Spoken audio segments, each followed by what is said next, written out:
It's the Bush League Mud Show. It's the Bush League Mud Show.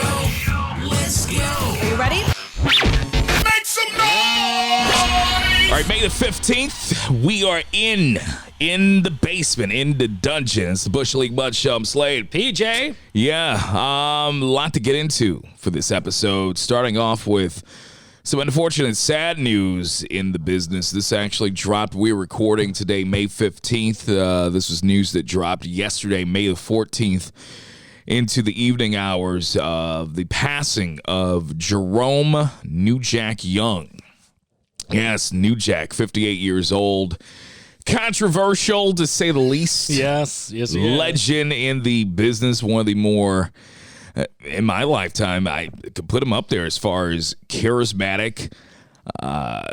Fair to say, one of the realest effing wrestlers. Unpredictable guy you Unpredictable. ever know. You didn't know what you were getting. Very real. Yeah. Very great on the mic. Everything about him, you believed every single thing about New Jack. And it was so, within the last year, he had been telling more of his story, really sitting down. There were a couple of interviews that I had watched of him that were really in-depth, talked about his background, his upbringing. They even did a Dark Side of the Ring last season on Vice TV. Yep, he was part of it and was pretty good to, find out the story of how some of these incidents happened and what he was thinking and things like that. What's being reported right now is that it was a heart attack, and very early. Don't want to speculate beyond that, except for what's being given. But they're saying, currently a heart attack. 58 years old. Most knew him from his ECW run. Yes, which doesn't tell the whole story. For those that really know the story of New Jack, got his first break if you with Smoky Mountain Wrestling with Jim Cornette. Yep, it's tag team. Tag team with Mustafa, and later on D'Lo Brown was added to that as the Gangstas. Yep. And they had a pretty good run. And they cut some great promos there too. Great promos, and Jim Cornette and even New Jack have gone over the years and talked about some of those uncomfortable moments that that New Jack and Mustafa were a part of in Smoky Mountain Wrestling. This was Knox County, the Knoxville, Tennessee area. Yes, different type of very opposite demographic as opposed to what the Gangstas were. So you're talking mid-90s backwoods, hillbillies. That's promotion, and you've got New Jack cutting these raw, edgy promos. Go OJ. That was one of it. So, he was a guy that he really wowed Cornette. Cornette would just give him the bullet points or tell him kind of what to do. And New Jack just took it upon himself to go out there and just make it the best that he could, just based on what he was told in the back. And usually it wasn't even bullet points. Cornette would just tell him to just go out and pull off an initiative. Just go out with this in mind. And he's like, all right, I got you. I'll take it from there. And boy, did he ever. And if you needed police escorts from the building, and that's a good way of showing that you're getting some heat, especially in the 90s. And that's what we hear the stories from Cornette said. Yeah, we had to get a little escort out of the building for the Gangsters that night. Usually you're talking of the passing of someone. And I'm noticing this as we've already kicked off this conversation on the podcast, Bush League Mud Show. Shout outs to Nate Dizencourt's Media down here in his dungeon as we record this right now. But here we are, we're talking about New Jack, and this is us talking about his passing, but yet we're getting excited. Yes. So that should tell you automatically what kind of a entertaining, charismatic guy as far as the industry of professional wrestling that New Jack was. There was condolences and thoughts and prayer type tweets and acknowledgement all over social media from pretty much all the mainstream, all your big time wrestling promotions right now. WWE. I remember you came to me and you were saying, hey, and I'm like, well, he is on the network. He is a part of the ECW library. And so, and I think also what helps to, Paul Heyman is still currently right now at WWE and wanted to, because this was for years we had always heard the stories about New Jack tells it that he had a tryout. And he thought that he was in, but they never brought him in. And New Jack says, from what he understands is that he was never brought in because Vince McMahon was told, of all the people that you've had over the years, and he's had some big egotistical mofos. Yeah. You will not be able to control New Jack. Well, was the story with him, he went up to Vince after the match? He was told, according to the story that New Jack is told, after his tryout or during the tryout, either before or after the match, he was told the one thing that you don't go up to Vince. Yeah. Just don't. Yeah. Vince is busy. He's got tons of things to do. Don't go up to, and New Jack says, well, of course, everyone knows me. I'm the type of guy, if you tell me to not do something, I'm going to effing do it. So that's exactly what he did. He went up to Vince and shook his hand and said, hey, I'm New Jack. Just got done.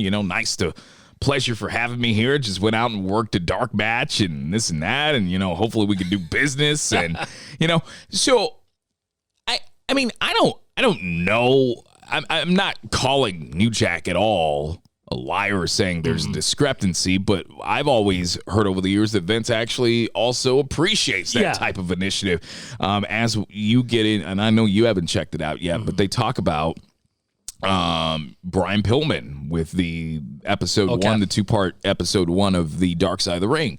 Brian Pillman did the same exact thing with Vince. Okay. Had never really met him, just went up at a convention. And, got past security, got past everybody. Everyone who told Pillman, you're not going to be able to do this. You're not going to be able to get the Vince. They're going to snatch you up. As soon as you get to him, nope. Okay. Pillman made it happen.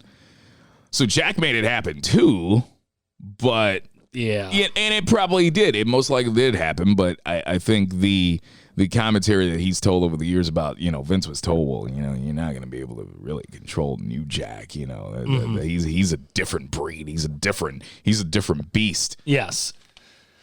The thing I always remember of him, the ECW matches where all of a sudden it'd be in the middle of the match and then the music would hit and here he is. Natural Born Killers, West Side Connection. Yep. Yeah. He was coming out to, West Side Connection. Now, if you don't know anything more about New Jack, if you're if you are a casual wrestling fan, if you know him for anything the most, it is definitely the ECW run, which included the always talked about mass transit incident. Yes. This is an incident that they cover a little bit more in-depthly and on the Dark Side of the Ring from last season on New Jack's episode. But, he's given shoot interviews, telling his behalf of the story, and he doesn't hold back. He really was not a fan of mass transit to the degree where he bladed the kid. This story, mass transit at the time was 17 years old. But the problem they did not know this. Yes, that was the problem, is they didn't know that. Fraudulent documentation. The kid was building himself up more than he was. Correct. And the story goes that the kid said that he had worked before. He was a worker, and they had no idea. They had him fill out the paperwork, and he claimed that he was old enough to work. And but looking at his figure in the profile and whatnot, big boy. He was a big guy, so you're going to do something with him. Very deceptive. I'm sure Heyman saw it and said, well, okay, we'll see what you can do. Yeah, so as the story goes, to give you the short version, they're in the back, and he's telling the kid's telling New Jack what he wants. He wants to get bladed. His dad's there in attendance, and he wants to look really cool and get his shit in and get over. And New Jack took offense to that. So New Jack said, well, I'll give you some color, all right. Bladed the kid. That's where the kid came off as a fanboy. I'm sure that's where that exposed him right then and there. Yes, the incident, so bad it resulted in mass transit's hospitalization. He actually got put into or as Vince would say, medical facility. And there were criminal charges that were pressed against New Jack over this incident. Aggravated assault charges. He ended up being acquitted. I'm still shocked. He ended up being acquitted. And New Jack over the years continued. He continued wrestling. He was in TNA. Impact there for a bit. I showed you a clip last night that you did not know existed. I did not believe you until you showed me this. This was a clip that I've been looking for years, and I could never come across it. And thankfully, thanks to Twitter, someone put up the clip of New Jack and Shark Boy in a backstage segment playing Candyland. How the hell Candyland did not send a cease and desist? Because the game is right there. It says Candyland. Probably like the most of us, they didn't know it existed. They didn't know TNA existed. They didn't know, so they didn't care. Yeah, so he also worked in CZW throughout the indie circuit. And so, yeah, and as far as I know, I don't think he had ever officially hung it up. He was still doing some dates from what I understand. I think you had to book at your own discretion, though, with some of those dates, especially some of the things we saw a little bit later on, too, in his career. Yeah. New Jack, once again, 58 years old, unfortunately passing away yesterday as a result of what is being said right now is a heart attack. Many wrestlers, from Mick Foley to current WWE rostered talent that grew up, watching New Jack, AEW, Impact Wrestling, all over the place, acknowledging Ring of Honor, people acknowledging New Jack. So thoughts and prayers with him and his family. WWE, news with them back on the road soon. Yes, they have reportedly scheduled to hold ticketed live events in July. This is coming off the heels of AEW saying that they're going to basically put this was a battle of who was going to hit the road first. It looks like it will be AEW. Now, capacity-wise, it's going to come down to capacity. Well, I think a lot of this, too, happened with the announcement that happened earlier in the week where the CDC says, well, some of the large areas you don't need a mask and all that stuff. So I think, but AEW did hit, they hit the road and the on sales are already out. Now, I'm sure WWE now chasing the ball. It was reported by Matt Min Podcast. Shout out to them. They broke the story on NXT moving to Tuesday nights originally. Yep. They said the WWE has main roster live events that are planned for the week of July, the middle of July, the 16th through the 19th. No other details are provided, but it looks like SmackDown may be the first main roster WWE TV show that will return with fans. That will be July 16th. So July 16th will be Friday. It has not been confirmed yet, but Saturday and Sunday is the non-televised live events, and Monday, that would put Raw, the July 19th date. That could be the first Raw with live fans in attendance. I'll say this. I'm ready. I've been ready for everything to get back. I mean, of course, safely. Yes. That's what it's about, protocol and safety. But I've been ready. I'm so over the Thunderdome. Over the Thunderdome, especially when you give us even though it wasn't a full capacity Mania show, you give us a Mania show with about 30,000. And then the next night we go back to Thunderdome in which we're playing canned crowd reactions. Yes.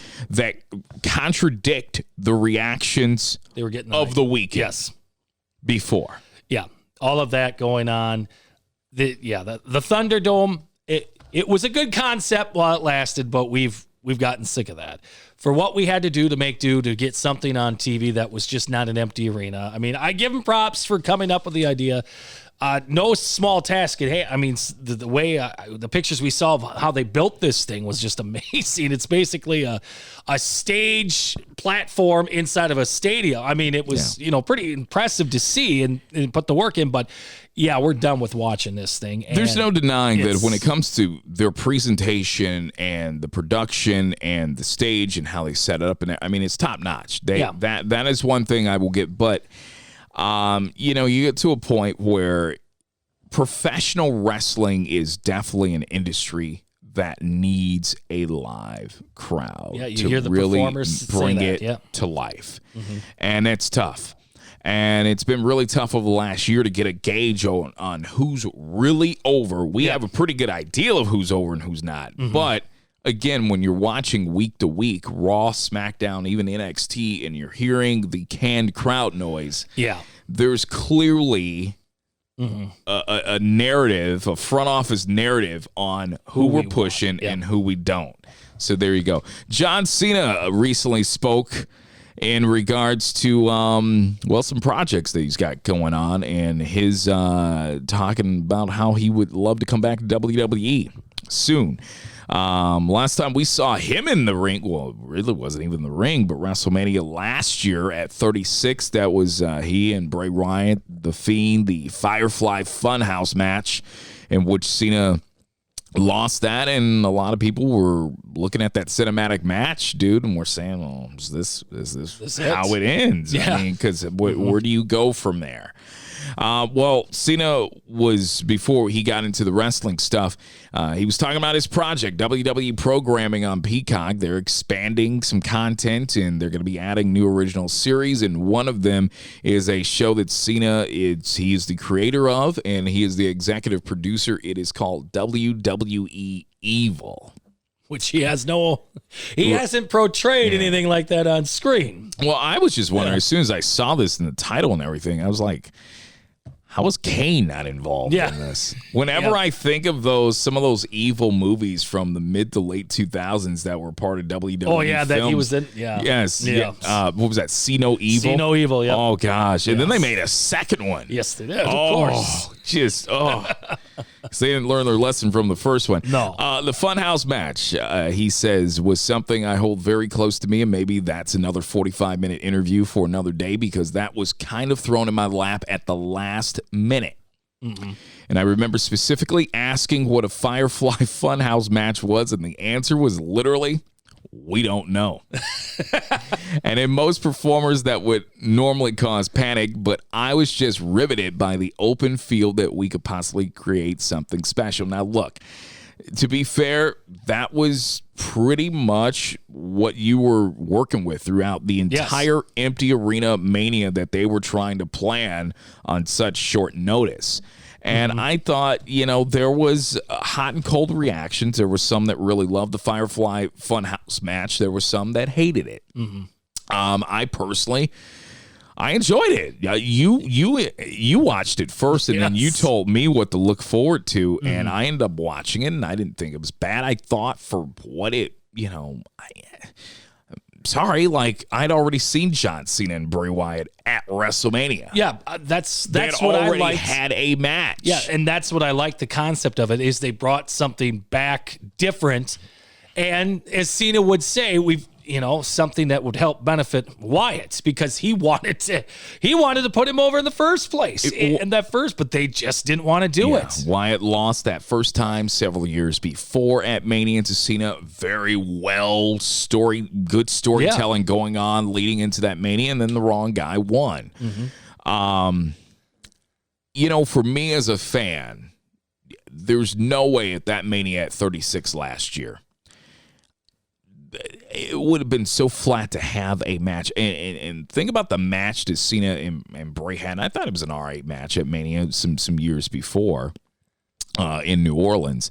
I thought it was a okay match, and that was with a big live crowd. Now take that same match in an empty arena. Yeah.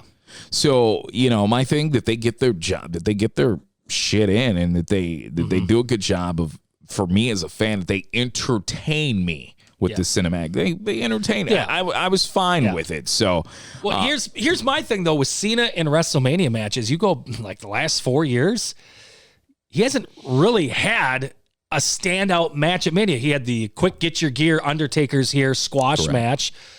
He did have the tag with Nikki Bella and the Miz and Maurice, which on the Miz and Maurice side, they did a hell of a job promoting it. But, John was just along for the ride, it seemed like, for this. Yeah. Last year, the Firefly Funhouse. This year, nothing. They had the Elias thing where he came down and just gave, he came up with a thug. That's about, 5 years? So he hasn't had a standout Mania match. Since Bray Wyatt in New Orleans. Since that one. Yeah. So that's my thinking is, if he's coming back, we got to get him back on a main event level type match. He also added in the interview, he says, I don't think about topping what I don't think it's about topping what you've done. I think it's about correctly continuing a narrative. He says, and I think that's the most important thing. I mean, I main evented 2 WrestleManias with The Rock, and then the very next WrestleMania, I was in the middle of the card against the newcomer. And then I would move further, shifting through the card against other veritable newcomers for titles or up to a point of being a fan at one point. So everything that you just talked about, He says, I always found a real sense of satisfaction contributing where I could because I know the idea of the sense of complacency with performers is high and they always want to be at the top spot and there's only one top spot. Through all that lip service, basically what this says is that when the time is right, he's super busy right now. Yes. He's doing the movies, he's doing the commercials, he's doing the game shows. Now he's got this project. And when the time is right, I guess he will come back. It's got to be the right match. Yeah, but I don't know who would be looking at the roster development right now. That's the problem. Between NXT and even the main roster.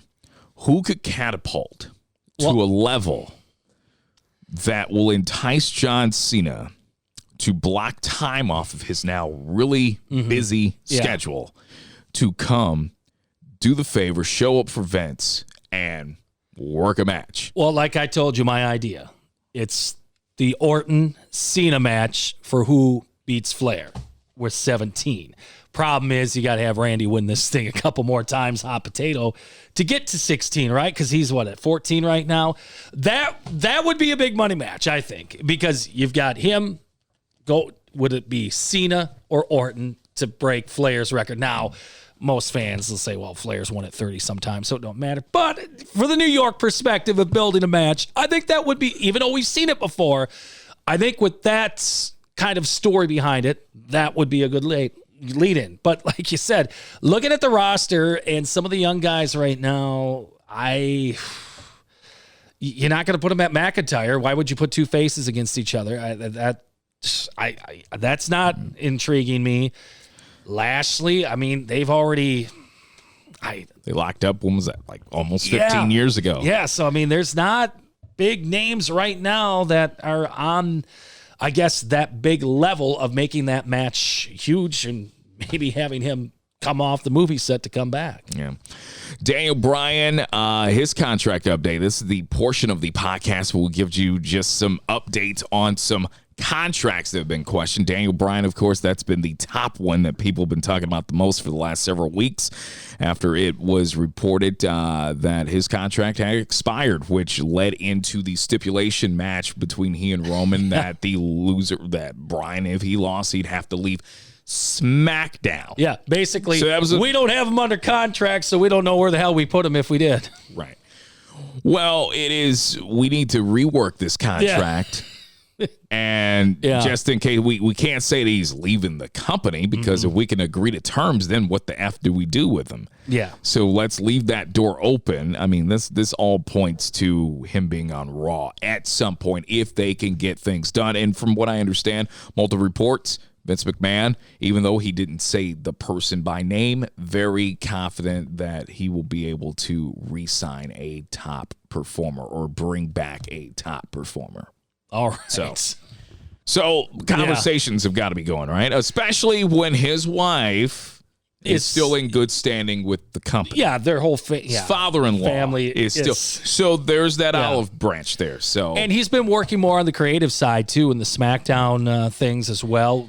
You said Jey Uso, he had a big part in that. Yeah. So, yeah, I think there's more of that too in his future and things that he wants to get involved with too. Now, there's been, going back to last year in 2020 when he was doing some of the Talking Smack segments, and he talked about winding it down. He knows that this is the part of his career where he's winding it down.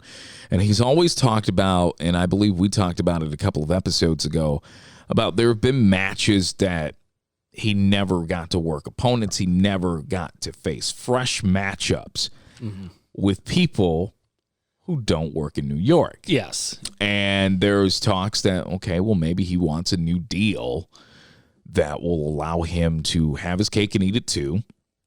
He can still work the part-time schedule and not get staled out there, and still be able to work some occasional Japan dates, work some various indie dates. And you said that ain't happening. That ain't happening. He'd be the first wrestler in the history of WWE to You do that. open up No way. a whole can of worms Yes. in future negotiation. And I'm not saying that's right. I'm not saying it's wrong. It's just that's whatever. Vince McMahon, he runs his business whatever way he wants. And as a fan, I mean, you have your opinion on whether or not Vince should or shouldn't, but Vince is not going to want his talent. No. Especially people that have I mean, there are very few people that get legitimate baby face reaction in his company these days. Yes. Bryan Danielson is one of them. Yes, he is. So, Every time. Even when they tried to turn him heel, we were enjoying the heel turn of him being the all-natural champ. I mean, we could never be consistent, though. Yeah, we were people still cheering it. enjoyed Yes. him. He just comes across as a likable guy, and especially if you followed his career all those years, and just the rise to him being the little guy in that company, accomplishing what he's accomplished, especially after the Nexus invasion angle night one, where he gets fired for choking out Justin Roberts with a tie. Well, too, and I think with Bryan and how we relate to it is they finally listened to us. We wanted him The crowd over. hijacked we year. hijacked that show. We didn't want Batista and Orton in the main event. We wanted Bryan to win that year, and that's how I think it always has been. He's the guy they finally listened to us with. Well, and it came down to he was a likable person, and the fans felt that it was something legitimate that could challenge, that was fresh. Yes. Fans didn't want to see the same old horses going at it at the top. Yeah. And I get it. Most years, okay, some people would have been excited to see Batista back. But, you look at Batista leaving around that time, around 2010, and coming back around, what was that, 14? 4 years. Think about the changes that company had gone through in those 4 short years from the time Batista. It was that crowd said, okay, we like Dave Batista. Yes. But we're ready to effing move on now. Exactly. If he's done with wrestling, that's cool. We wish him all the best in Hollywood. Okay. Now it's about these Bryan Danielson. We've seen him over the years on the indie circuit. He finally gets to the major leagues, and we want to see this guy in a main event spot. And it was after they screwed him. With the title before. With the Sheamus thing, Mania. Correct. I mean, that's the other thing, too, is they didn't listen that we want, I know he was kind of a heel or whatnot at the time, but you screwed the guy before because, maybe the small thing or whatever label was put on him. But again, this was the guy we forced down your throat. You had to like him. You had to churn your opinion on him to those bosses in New York, and they finally did. As of right now, WWE has moved him to the alumni section of its website. Now, there was questions going around of whether or not if it would be against him if they would get heat for mentioning his name, if there's some sort of Vince-nism rule that the talent maybe cannot mention him. And WWE reportedly has no new rule against its talent mentioning Daniel Bryan by name on WWE programming. This is according to PW Insider. It says here Bryan's contract, expired, and WWE is reportedly pushing hard to get him to sign a new contract, but he has not commented at all publicly since the loss, and I wouldn't expect him to.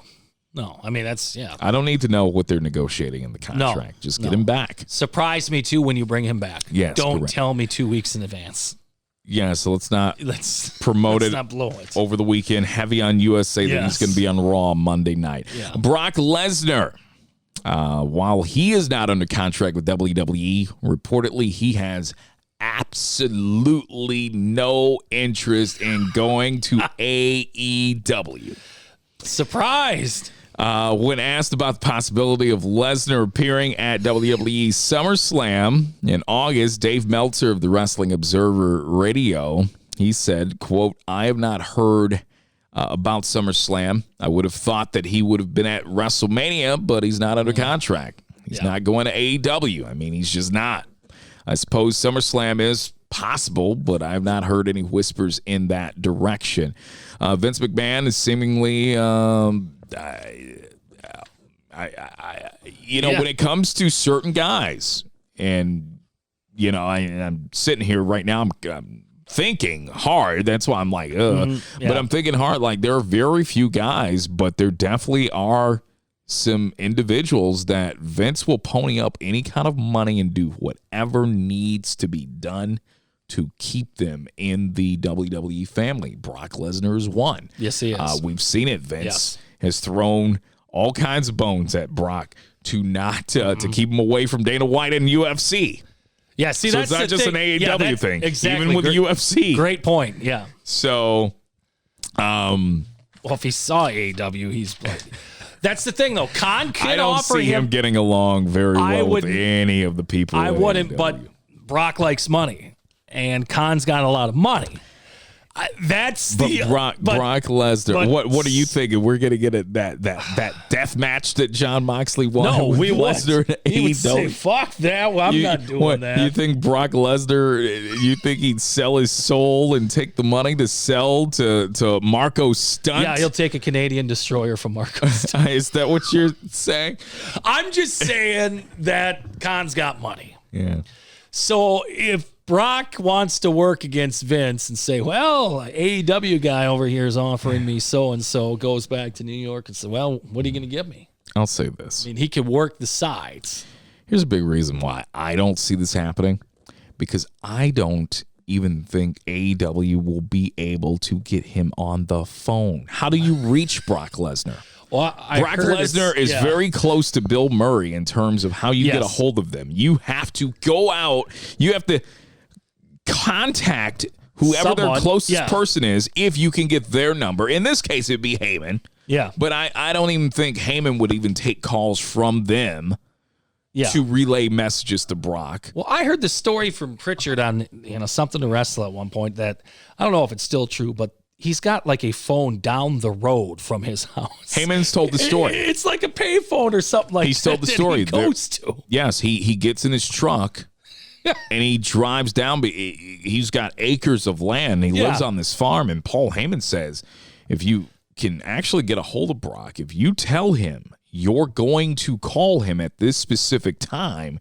you better make sure that you call at that specific time, because he literally gets out of his house, gets in his pickup, drives down to the phone to take the call. I love that. So if you don't call, if he's taking his time, Yep. I would imagine. I mean, and I've seen some very lighthearted, very funny, laid back stuff of Brock. Too. It's not like Brock is just a stiff personality, but he also would not be a guy that I want to stand up on a phone call. He hates people. Even Heyman said that he just does. Odds of AEW. I mean, never say never, but I could say never on this. Jeff Hardy. This is popped up over the last week. The future Hall of Famer reportedly is also not going to be going anywhere else in the near future. According to PW Insider's Mike Johnson, Hardy has a, quote, good chunk of time left on his deal after announcing last year that he had signed a new contract. Johnson noted that Hardy was believed to have signed a 2 or 3 year contract, meaning that he could still have about 1 or 2 years left on this deal. Now, this was brought up, dude, because people really got in a tizzy this past week because he was on Monday Night Raw. And we'll jump into some Raw talk a little later when we do our shortened, condemned review of the shows. Condensed, I should say. Well, I think you were right with condemned. But he was basically an enhancement talent. Jinder Mahal made his return, and he had lost to Jinder. Now, this was nothing new because the week before on Main Event, Jinder Mahal had beat Jeff Hardy. So Jeff Hardy doing the honors for the modern-day Maharaja. And 2 months ago, he was in a championship match. Just think about that. Hardy was in the championship elimination chamber match because he was a past champion. Well, he didn't work at all in April. So people, of course, had something to say about this. And as I told you earlier in the week, look, those days of Jeff Hardy just consistently being around in the world title picture in WWE, those days are over. Yeah. Even during the prime of Jeff Hardy's singles push, they had a hard time trusting Jeff Hardy. Yeah, unfortunately. And I've always loved to watch Jeff Hardy, and even at 43, Jeff Hardy can still go out there and just do things that they said, a long time ago when he and Matt were coming up in the game and were rising as a tag team. A lot of people were saying, look, man, these stunts that these guys are doing, man, Jeff might not be able to walk by 40, and he's still going strong. Love the bar brawl with Sheamus. I thought that was good stuff. Now, you get to a point where with storylines, it's kind of like, can we think of anything more creative to include Jeff Hardy in besides poking fun constantly, or not poking fun, but constantly drawing to his substance abuse. Yeah, his personal. That to me is, as a fan, I don't need to see. I've already seen it done once. I'd already seen it done twice with CM Punk. Yeah. When he left the company the first time back in 2009. That was a great feud, though. To me, that was the feud of the year. I loved it. Great match. SummerSlam, I believe, that was his last match against Punk when he left the company before. They have rehashed the alcoholic storyline so many times. They ended up doing it several years later with Punk and Jericho for Mania. Oh, that's right. If you remember. Yeah. And then we bring Jeff back, and we're doing these SmackDown skits with a car crash. Yes. And there's a bottle in the car. He's not all there, and there's a bottle. And it's just, to me, that was all in poor taste. And I only because my thing is, we have all these writers. Yeah. We always hear about these writers. They come up with everything else in the book, even when it doesn't make sense. But all that we can get back to with Jeff Hardy is the addiction his known substance abuse.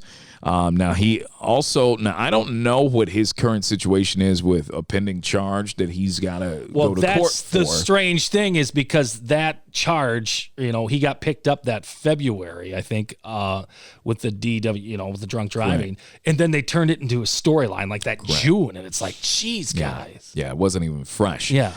So, for people, look, if he signed a long-term deal to stay, that's on him. Yeah. He's been in that company for years. Since he was 16? Yes. He's been around.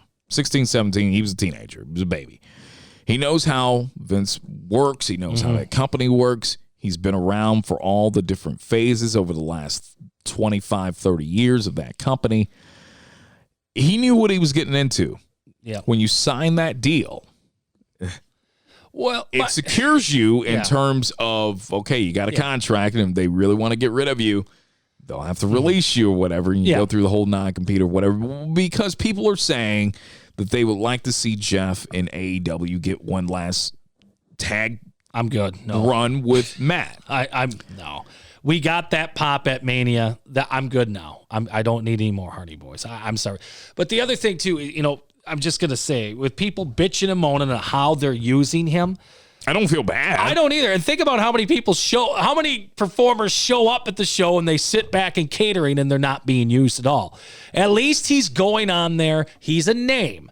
And we're trying to get these new stars out. And Jinder Mahal, we're trying to get him back again. We got to get him ready for McIntyre. Yeah, he was forced on that main level a couple of years ago as a champion. Now he's a former champion. He hasn't done much in 2 years because of injuries. Let's get him against Matt Hardy. And I know the main event thing. Or Jeff. Yeah, exactly. Jeff Hardy. Yeah, exactly. So, you got unless Matt's coming back and something we don't know. Well, no, with Jinder is what I was trying to reference to. But, to get him back in there on that side, I don't understand why people are bitching moaning. They're using him at least, and he's a name. He's got the deal. He's already. That's the thing. He got the You're bag under contract, and he's whatever. Velveteen Dream. There's a name we haven't heard in a little bit. NXT star Velveteen Dream, back in the news. He had been out of the spotlight for the last couple of months. He was spotted backstage for the last Monday Night Raw show. Oh, okay. From this past week, but he was never booked to appear. He was just there.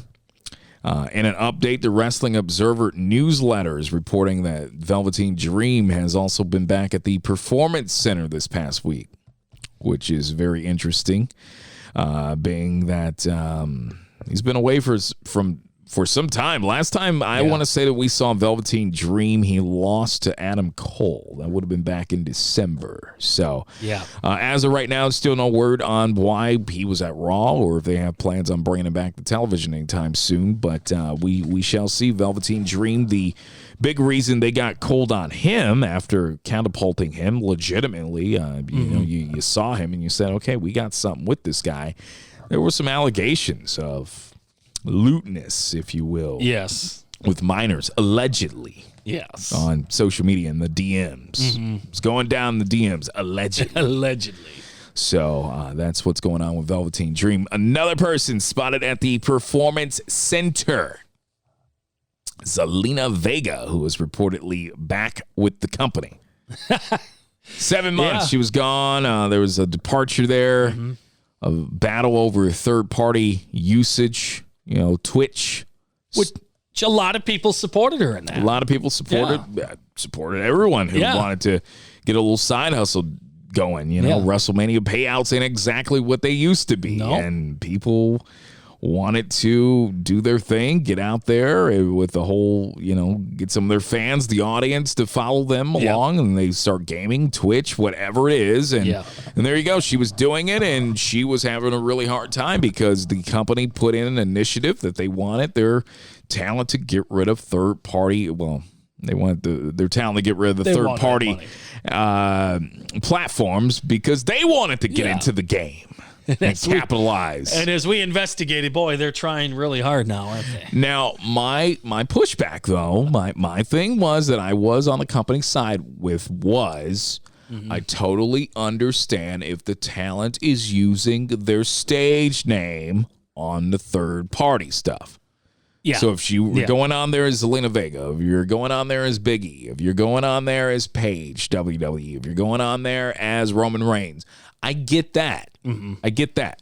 But if they're going by an alter ego, a different name other than what you gave them, they shouldn't have to shut down their third party. That's a whole nother conversation for another time. But anyways, Vega, she was spotted at the Performance Center as per Fightful Select, Fightful.com. Vega, she was filmed. She was actually filmed walking into the WWE PC with Simone Johnson, who is the daughter of The Rock, Dwayne The Rock Johnson.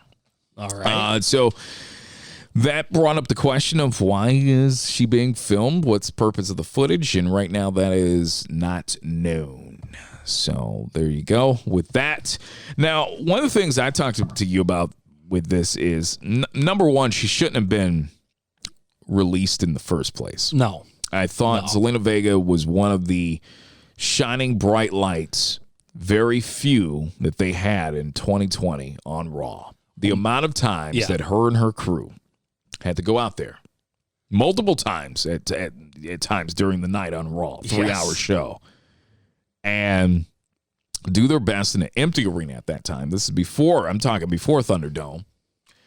And I thought they did great work, even though they did a hell of a job beating the crew of Andrade and Garza and Austin Theory at one point. Well, just think about that crew. Where have they gone since she's left? Nowhere. Nowhere, because she was the piece that got him over. And we always said Andrade, he was screwed. He was doomed the moment that she was released because she was his mouthpiece. She was a part of the package. She was that extra that got him over because we already knew what type of worker he was in the ring. Solid hand, but promo-wise, it wasn't there. That's what she was there for. And then we got towards the end of their run together, and I'm like, okay, why is Andrade talking more? Why is he cutting promos if she's already there? I thought that was the whole point. Why is she in the shot then if he's going to cut the promo? But she's coming back. I can only speculate, but, the idea that she got released, and they would not grant her husband, Aleister Black, a release. Mm-hmm. I'm not going to say that causes strain, but you're not seeing each other probably as much. Especially now that they want to use him again, and they're shooting these vignettes. Yep. So some people are hopeful that maybe we'll get those two together as a package. Makes sense. The word's out there. They're married. Everyone knows this. But and we haven't been against showcasing on-screen marriages lately with Bianca Belair, in that relationship too. So, I mean... Oh, with Montez. Exactly, with Montez. I think they would be a hell of a heel faction. But I'm just saying, we're starting to... I look at those two as King Booker and Queen Charlotte. But a very athletic, a very, very pompous, arrogant, because they because of what they can do athletically. So, I think that'd be great. But, so we're showcasing them as a real-life couple. Why not with Black in Vega? Yeah, we don't know exactly what it is. They threw that wrench in there by saying that she was spotted with Simone Johnson. So I don't know if she's working with Johnson in terms of training. Maybe they have plans for Simone. Maybe she's advancing. They want her to get more ring work. I don't know. Yeah. Miz recently he did an interview with Out of Character. He stopped by Out of Character with Ryan Satin, discussing his 2021 run so far and him winning the championship for a second time. It was about 10 years since he had last had the belt. And he talked about it, and he was asked of what he thought about the run the second time around as champ being so short. And he said, quote, "I didn't want to be a one-trick pony. I didn't want to have one title reign." He says, "I think as a WWE superstar, you always want to be that guy no matter how long you have it, whether it's a month, a week, a day, an hour, a minute. It doesn't matter. If you win the WWE championship, you're that guy for that particular amount of time, and it is your job to showcase the prestige and honor that everyone before you did." Miz ended up, he had it for a couple of weeks. He ended up dropping it to Bobby Lashley. And you know what? They didn't want to continue to beat Drew McIntyre, and I get that. Yeah. You'd already done a disservice by beating him multiple times before since he had the belt. So to beat him again, and going into Mania when that was going to be your match, it didn't make any sense. So they used Miz as the handover champ. Yeah, the beneficiary of the screw job. Absolutely. And they had the powers, It was great. I thought it was great. I thought it was good stuff. He went on to say, honestly, I think we created a moment of magic. I wouldn't necessarily say that, but he said, I had 2 Monday Night Raws with the WWE Championship, and I think we made Bobby an incredible monster, which he is, and I think a talent like Bobby Lashley deserved to be the WWE Champion at that time.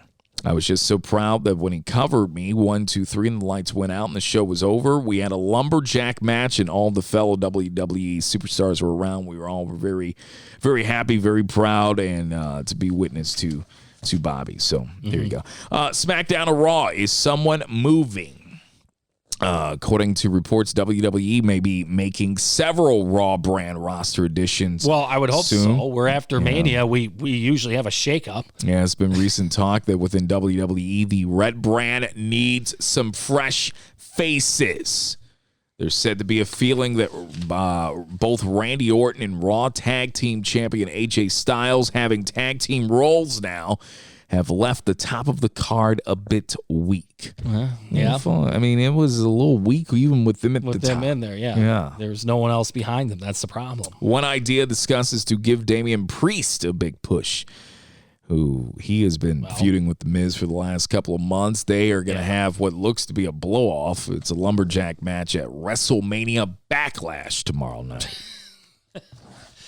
Yeah, and what was originally supposed to be, him and the bunny and all that stuff. So hopefully this moves both guys on to different, because it's gotten a little stale now. Yeah, well, let's run through the show. Our thing was, do we give you a preview on this episode of WrestleMania Backlash, or do we go through the bitterness of giving you Raw and SmackDown reviews?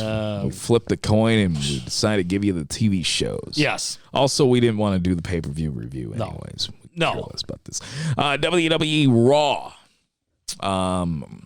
we're basically giving you a stripped down version of this. We're not going to go through match for match, move for move. But early in the show, MVP shown making a trip to Braun Strowman's locker room. MVP told Strowman that he was just there to talk business. Well, number one, what I had an issue with,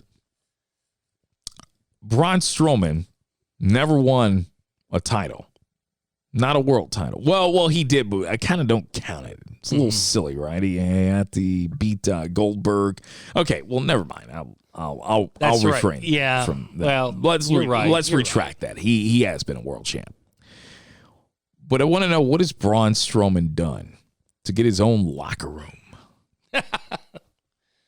That was the main thing I got out of this skit was how does Braun Strowman get a locker room? Anyways, MVP told Strowman that he was just there to talk business and said that Bobby Lashley didn't beat Strowman last week. Drew McIntyre did, and even Lashley knew that.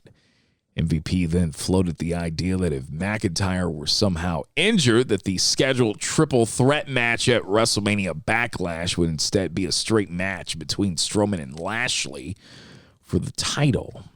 So this whole plot, the storyline of the night was that they want to take out McIntyre. Which basically reinforces that McIntyre is the true baby face in this match. Yes. Kind of like the triple threat from, I don't know, WrestleMania. Exactly. With Reigns and Edge. Yes. Wanting to get Daniel Bryan out of the equation. Yeah.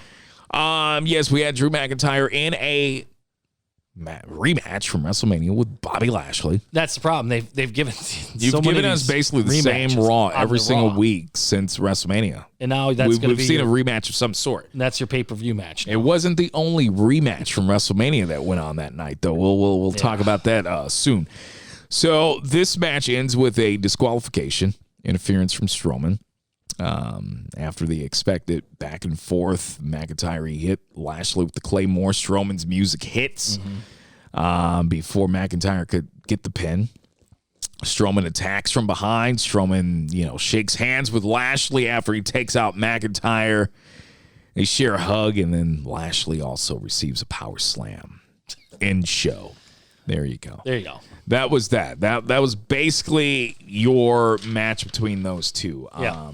It was what it was because I'd already seen the match before Mania. Didn't really care. What else happened on this show? Well, it opened up with 6 ladies in the ring at the very beginning of Raw. We had Charlotte. We had Shayna Baszler, Nia Jax, Mandy Rose, Dana Brooke, Asuka. Now, just a week or two prior, Rhea Ripley was out with Baszler and Jax in a 6-lady tag match. Well, she was a dastardly heel. Yeah, it didn't make But Charlotte's beefing with Rhea Ripley, so you would think that by association, she would not be cool to want to tag with Baszler and Jax. You'd think. But anyways, this ended up being a match. Asuka, Mandy, Dana versus Charlotte, Baszler, and Jax. The team of Asuka, Mandy, and Dana, they win via pinfall when Asuka pinned Baszler after a running knee. Because Alexa Bliss then interrupted the match with Lily, saying they were out to keep their eye out on someone. Bliss and the doll watched the match from the swing set of the ramp. And as you put it, why we don't have old Charles Wright from Cheetahs in Vegas a part of this is Papa Shango. Yes. Is beyond us. We've got to, because here we go. We've got some Papa Shango stuff going on. We've got Baszler's knee mysteriously giving out. We've already had the black goo coming out of Alexa Bliss's face that the Warrior had to some years prior. I'm just waiting for someone's boots to catch on fire next week. So, that we need Papa Shango back because we're rehashing that from about 20 years ago. As mentioned earlier when we were talking about Jeff Hardy and Jinder Mahal, as we're in the middle of Raw, and we go to a backstage segment, and it's Jinder Mahal on camera on Raw. First time in a while. talking about he's back. He's ready to reclaim his world title, and he's brought some company. He's got 2 new henchmen, a lot bigger than the Singh brothers. Why can't we just let him be on his own?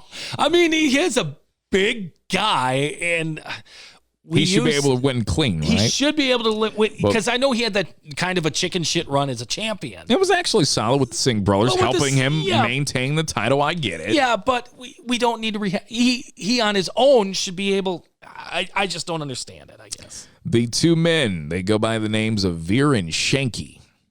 And this was basically Who the hell's making these names up? They were Shanky, baby. We got T-Bar and Mace, and now Shanky, baby.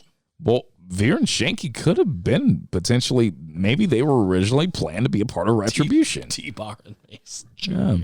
This was a squash. Yeah. Jinder Mahal over Hardy. Mm-hmm. That's all we got on that. We had a backstage segment also during the show with Matt Riddle and the New Day of Kofi and Xavier Woods. And I think I told you this last week that the New Day could really use some time off. I'm starting to get a little over the act. It's taken a long time, but the shenanigans, they were in the back and they were laughing about the whole throwing, Orton getting tomatoes thrown at him and all of that. And then Orton shows up, and then that sets up a tag team match between your new favorite tag team in the game today, RK Bro. Yes. They ended up teaming with the New Day to take on the 4-man team of AJ Styles, Omos, Elias, and Jackson Riker. They ended up defeating Styles and his crew via pinfall when Orton hit Elias with an RKO. After the match, Orton felt that he needed to remind Matt Riddle of who he is by hitting both New Day members with RKOs. Yes. Just to be the serious guy in that. Yes. I'm starting to see your vision, sir. I'm starting to see the light here. RK Bro is starting to become one of the more entertaining parts of this shit show. Yes. Sheamus and Humberto Carrillo once again in a match. This one was it wouldn't be the only match that had to be, unfortunately, stalled during the week of professional wrestling on live TV due to an injury, but this had to be stopped. The match ended after what appeared to be, it looked pretty serious. Yeah, it looked bad. There was an attempted sunset flip power bomb from the ring apron to the floor. There was an awkward landing there. Sheamus on top of Carrillo. After a brief pause, the match was then waved off, and Sheamus declared the winner. And we've talked about this with the dives. Yep. About professional wrestling when it comes to the dives. Just I'm fine with an occasional dive, but from certain individuals, I don't need to see 300-pound men doing dives to the outside. Yeah. Fast forward to this move, the sunset flip power bomb. We've seen it. We've seen it over time. Yeah. Sheamus is a big boy, though. Yes, he is. And, if you're not hitting that move correctly, it didn't make sense to me that Humberto would be doing it to Sheamus. I could see a very athletic guy like, someone like Sheamus doing it, but not the other way around. Yeah. But anyway, Sheamus is, what do you got to say about a good solid 260, 270? At least all muscle. Yeah. And I mean, if you're not hitting that correctly, it could go wrong, just like we saw in that spot there. So the update on Carrillo is that he's doing okay. Now, don't know if he's going to be at the next Raw. He may need a week off. I don't know. Yeah. But they seem to be, shooting for Sheamus having some people to work with over this United States title, and they wanted to squeeze some matches. I guess, just the thing they wanted to do. Yeah. So I don't know. I mean, I thought it was going to be more of an open challenge thing. I mean, that's again, they build it, but then you had him face Carrillo for like the third straight week. So I don't know. The move of the week, in which I thought made no sense, which tells me that both these guys are unfortunately victims of the company troll game right now. Already exiled from the Hurt Business, Oh, yes. The previous week, we saw the split between the tag team of Cedric Alexander and Shelton Benjamin, which they had already been alluding to that since the night that they had won the tag team titles. Yes. They weren't getting along, Yep. but they worked together for the greater good to keep the belt on Lashley and to get him there. Well, right before Mania, the idea was to take these two away from the Hurt Business, and then we'd start jobbing them as a tag team. Yeah. And then we officially split them up.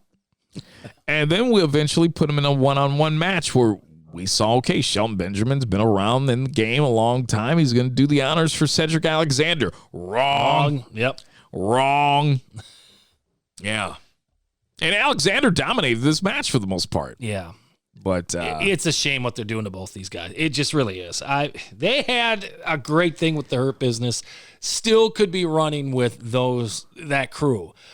I have no idea what the hell they were thinking. It's just, to replace those two with T-Bar and Mace, it just I don't understand the booking here at all. Well, you really won't understand this when we had another WrestleMania rematch.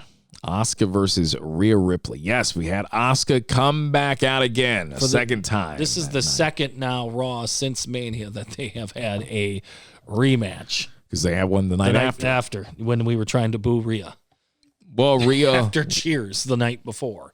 Rhea wins this one. Now, this didn't make sense to me why Rhea was not involved in the six-lady tag match at the beginning of Raw. You would have thought, okay, we'll just team her again with Baszler and Jax. Yeah. And then just set up the rematch that way. But no, we put Charlotte with them. I didn't understand it. I don't know. But anyways, the match was announced by Sonya Deville, a backstage segment. After she said she suggested it and thought that it would be a good idea, Charlotte came to the ringside for the match.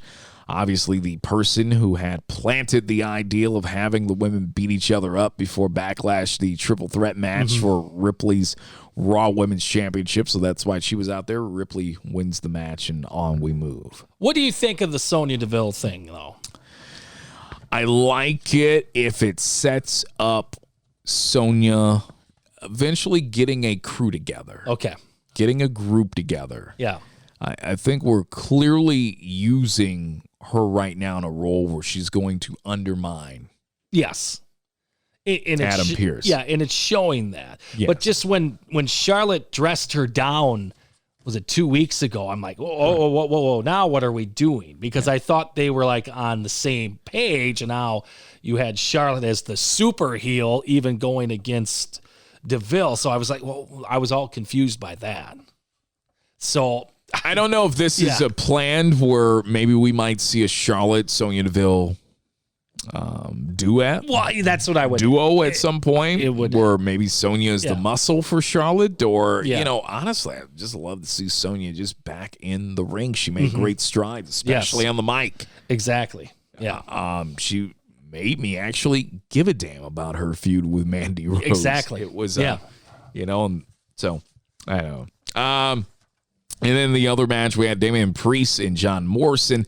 They clearly are on their way to splitting up Miz and Morrison, as they should. Yep. Backstage segment earlier in the night. Stipulation, John Morrison agreed that if he lost a match to Priest, that Priest could dictate the stipulation of his match with Miz. Miz was not on board with it, but Morrison made the decision anyways. Miz had no choice but to agree to it.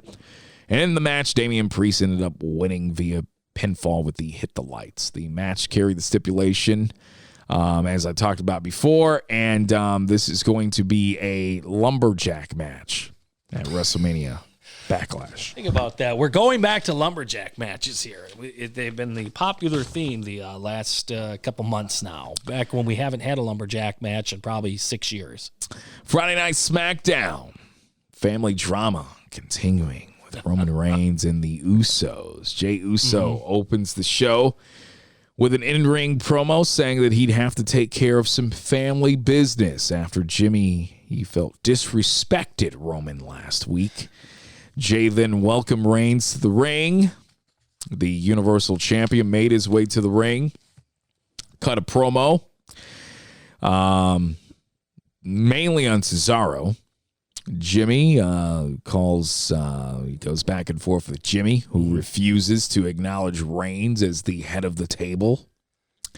Reigns finally says that if Jimmy believes that he can do what the champion does, he should prove it by facing Cesaro later in the show.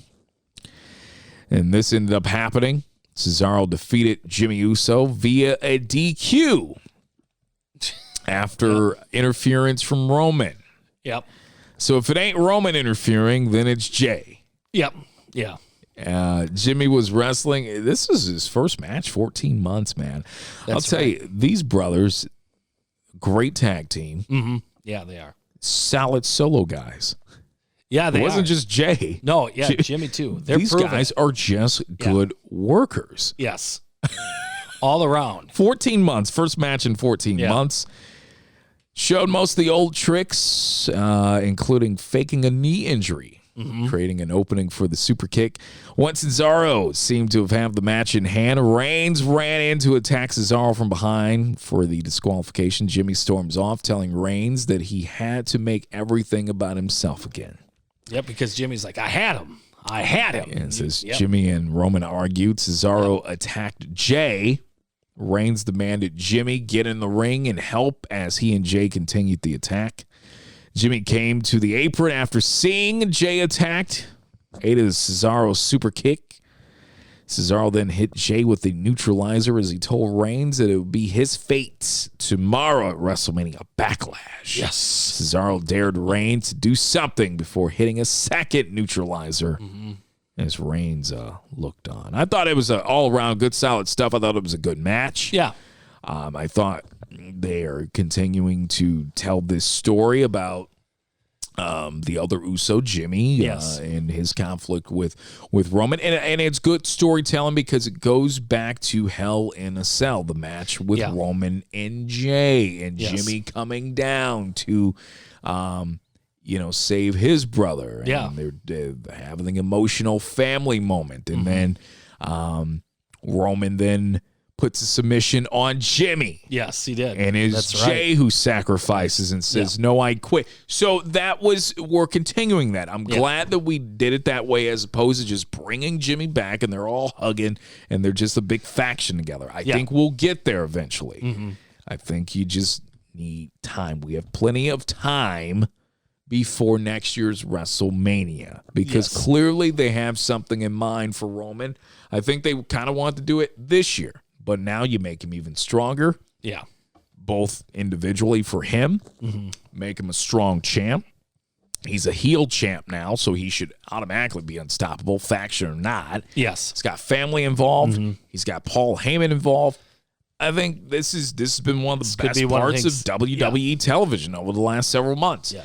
Now they throw Cesaro in this, though. That's a guy you like. I'm glad they're pushing him. They're making him look strong. But the problem is, where does he go after this? Because he gets a rematch. He gets a rematch, but then after that, he'll potentially get another rematch unless you're getting him ready for Shinsuke, who we'll talk about here in a little bit. Which I guess, but then that's still another drop.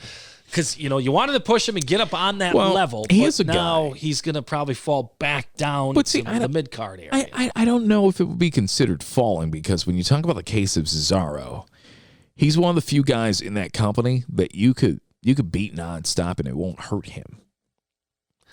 But he's really good at what he does. They made that huge deal of him never winning a Mania match, not even being in the singles thing. And when he beat Rollins, they really pushed that down our throats that he's never been. This is the most successful match he's ever won, even though he's won tag team championships and whatnot. Never mind that. We don't count those. So I guess that's my whole point is how do they justify this? If you do care and you can justify this, we've got new women's tag team champions. Well, I don't know why they decided to do it now when they could have done it at Mania and had a good moment. But this was a match. The champions, Nia Jax and Shayna Baszler, taking on the team of Tamina and Natalya.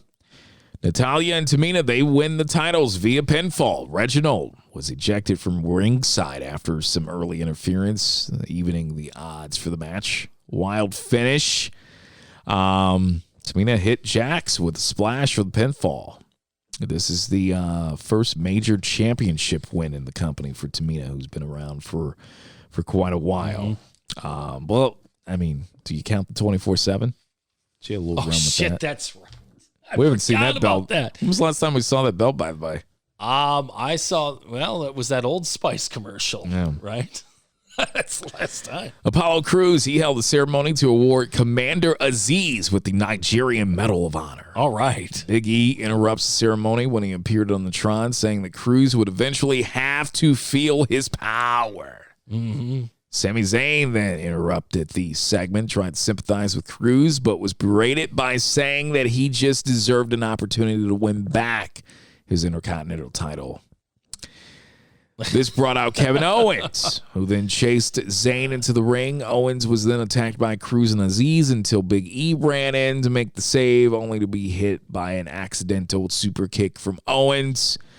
After a stunner on Zayn, Owens took a big ending from Big E. Crews runs off. Later in the show, Adam Pearce announced that Crews would defend the title against Zayn, Owens, and Big E. Why not? Not on WrestleMania Backlash, but on free TV on SmackDown. Because, again, the Intercontinental Championship does not matter. So you're going to have a fatal four-way with that. Another match didn't care for. Dolph Ziggler, Rey Mysterio. They've got great chemistry. They've worked together many times over the years, but I didn't care. Didn't do anything for me. Clearly, they are pushing Mysterio and Dominic as the number one contenders for the tag titles. Rey defeated Ziggler via pinfall with a small package. Let me just say this. How many more times do we need to see? We get it. Rey's a small guy. Yeah. But Rey is always been a Yorkie in a backyard with pit bulls and bulldogs. He can run with them. Yeah. Why do we always lately why are we giving Rey the victories via small packages or distractions or we can't get the 619? Are they looking at the 619 as a liability now? Because, what's going on? Well, he did kill a guy, so but still, it's it wasn't there with them. Why? I get it. Rey's older, but Rey could still do a lot of the things that he's been doing the last 20 plus years. Why do we have to continue to get Rey Mysterio sneak wins? Yeah, I don't understand that. Your point was great. I don't know. Yeah, why can't we do the 619 and the frog slash like we're used to seeing, and 1, 2, 3? We just can't have him win that way anymore. No. Now we had a battle of what became a battle of kings. We had King Corbin taking on the King of Strong Style, Shinsuke Nakamura. This was a match that. Okay, so we haven't really seen Nakamura on television. It's been on and off. Remember earlier in the year, we kind of gave him a little bit of a we're giving him some push. He signed the contract. He signed the contract. Yes. And now we're backing down a little bit. Didn't make any sense. Yeah. Well, this definitely didn't make any sense. We hadn't seen Nakamura in a little bit. Hadn't seen Corbin really much. No. A little bit. So they threw this shit together, clearly.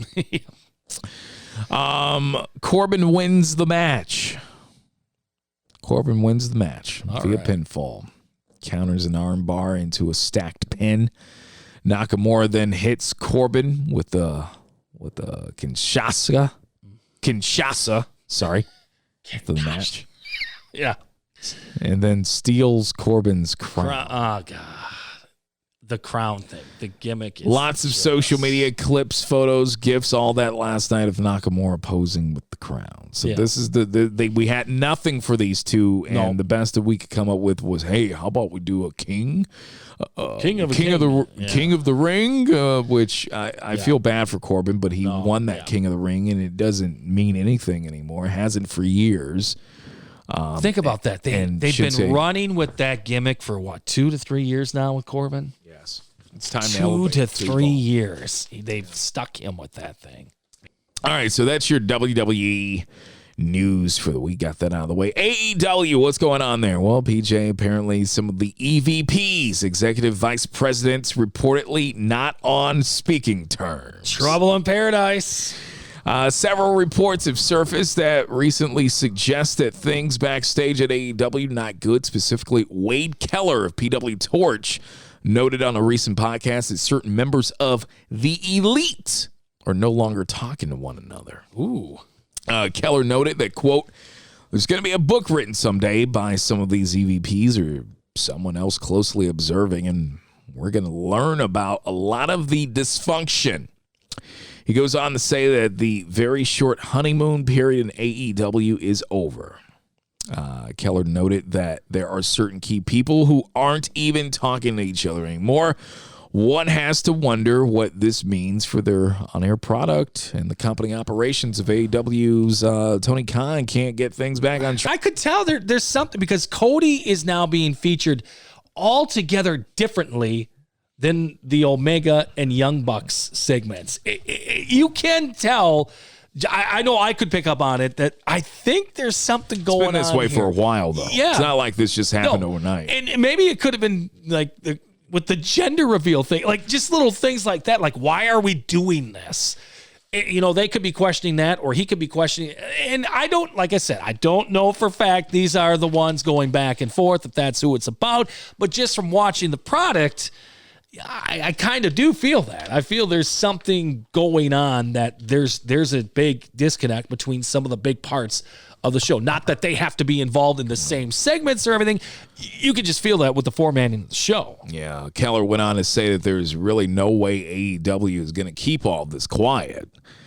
It's certainly not ideal of issues between the Young Bucks and Cody and Omega if it becomes public, but that's how upset people are right now. According to this Keller. You had the best point of this all when this all started. Why the hell did they have to announce that they're EVPs of the company? I would have never announced it. Exactly. It would have been great. Khan just could have took the whole brunt of it. And, I just thought the way the whole thing, I get it. Everyone was excited. Yeah. They had a billionaire backer or someone that came from money that was going to back them. I get that. But I would have just had it from day one, just Tony Khan. Yes. Exactly. He would have came across even as a more stronger, legitimate promoter, and his by saying that partners, it's me. Yeah, you could have said that, and you could have said, "I've got just as much money as Vince McMahon. I can compete with Vince." Exactly. And guess what, Vince? This is who you have. Your people. This is who I'm bringing. Yeah. I'm bringing the Bucks. I'm bringing Omega. I'm bringing and you just could have had it all been on Khan. Yes. And not have even publicly announced or just consistently thrown it out there that you had multiple cooks in the kitchen as your executive vice presidents. And I too, the thing about Khan too is I know he said he didn't want to be involved in storylines or everything. Your money on it. Your dad's money is right on it. It is. And every damn week we hear a promo with his name being mentioned in it. Sometimes multiple times during the show when he said, "Well, I don't want to be involved in it." No, you're involved by association now. And, with all this going on, this is part of it. Yeah.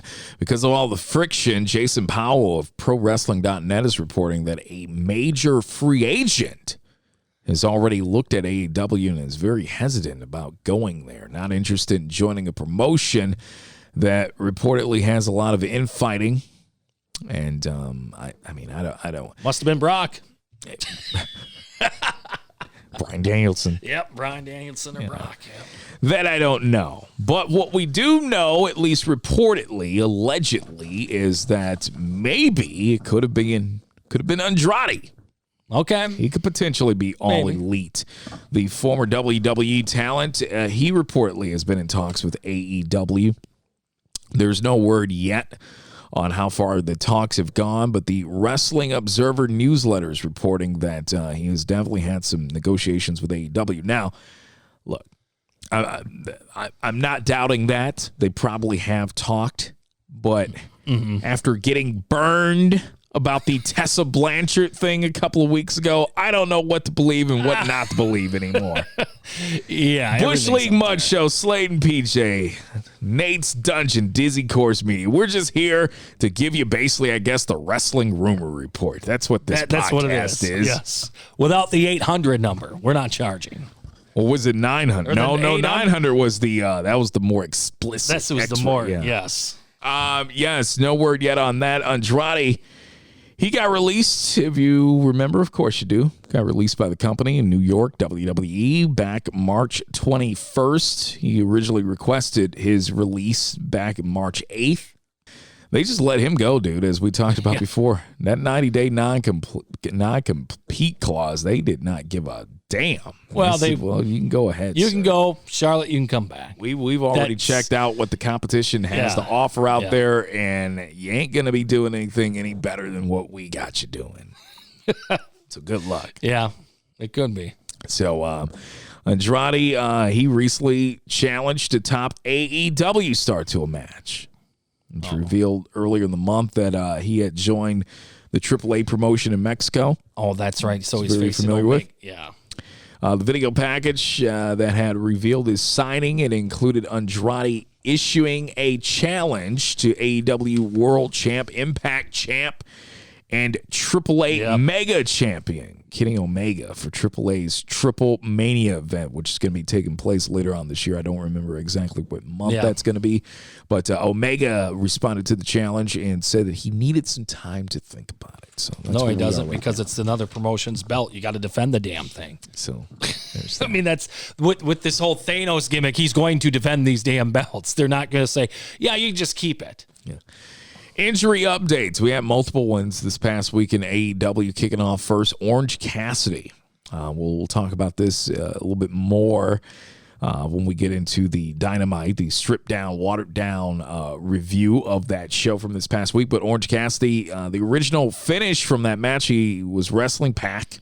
Mm-hmm. And that was originally called for a 20-minute draw. But we get about 12 minutes into it, and Cassidy looked what appeared to be legitimately knocked out during the match, according to PW Insider. Watching it, I mean, it looked a little awkward, and he's down, and they're coming to check in on him, and all of a sudden I see Don Callis, and I see Omega, and then the next thing I know, like they're both just down and out. So I just didn't understand. I'm like, this is the match itself, and I guess we could talk about that during the Dynamite as we go a little bit more in depth to it, but the match itself was a little below the expectations of what I would have thought those two would have put on, but very lukewarm finish. And we found out that was what it was. In the match, stiff kick to the head. Definitely rocked him. Yeah, in the power bomb. That was kind of rough too. He wanted to continue. They would not let him. I mean, I think they had learned their lesson from the Matt Hardy, Sammy Guevara incident from last year. In the report, it was noted the sunset power bomb to the floor. That was most likely the one that really put the damage another on one. Yeah, just Cassidy apparently wanted to get up, finish the match. The audible was called to just stop it and do the quick angle to end the match with the double count out after Omega hit Pac with the belt to keep Cassidy in the title picture. Well, he had to be out of it. The way, I mean, just that power bomb in the ring, he couldn't really tuck up like you usually would. So he had to be really out of it at that point. According to this, Tony, as we saw during the show, Tony Schiavone, he then came out per Tony Khan's orders to announce that Omega would have to defend the AEW World Championship against both Pac and Cassidy at Double or Nothing on May 30th. How did we get to this point where Pac and Orange Cassidy are now world title contenders? No disrespect to them, but we haven't done enough with these guys to merit their rise to being a number one contender. No, and Pac's already had matches with Omega. I mean, that's... I guess we can skip this for the Dynamite review, right? We pretty much just told you what the match was. That's... With all due respect. All due respect. How they handle it, I will give them props how they did. They quick on the run, how they got out of this match. They did a pretty good job. with everyone on deck. They did the best they could in that situation. They did the best they could. I like the the Omega, I'm going to nail him with the belt. Oh, looks like we're off that night. Don't have to do it. I did like that. Now, there was questions if Cassidy, is he even going to be ready for May 30th or Double or Nothing? Yeah. The update from Mike Johnson at PWInsider.com says Cassidy he said to be okay. He's ready to go. He says he'll be there. So there you go. Another injury in AEW. Ricky Starks. Yeah, damn. This was a nasty one. Yeah. Last time we had saw him, well, we've actually been seeing him on television with Team Taz, but it was a match April 21st against Hangman Adam Page. He said Starks had suffered a fractured neck because of a... yeah, that's right. Yeah. I am now remembering that one. Back suplex. Yes, that's what it was. It was... Yeah, he took it on the neck. Yeah, took it on the neck. He bounced up immediately and finished up the match. And it's amazing how that goes. Probably in the moment the adrenaline's running, you don't feel it. I bet you he felt it that morning. Yeah, fractured neck. It's scary stuff. You never want to hear anything ever about someone when it comes to their neck. Voices of Wrestling reporting. They confirmed that this will keep Starks out of the ring for roughly 3 months. Ooh, that's, Yeah. Now, the good news in this, if there's I guess anything, it's 3 months opposed to other neck injuries we've heard in the past. 3 months, but the good news in this is that surgery will not be expected. Yeah, that too. So he can sit out and heal up without getting any surgery. So that's good. That means, I guess, that you could still have Starks come out with Team Taz and do some TV shots. He just can't work. But, too, in the future, anytime you have a neck injury, you've got to be just damn careful from now on, because as we've seen with all the other ones, the guy's not getting cleared.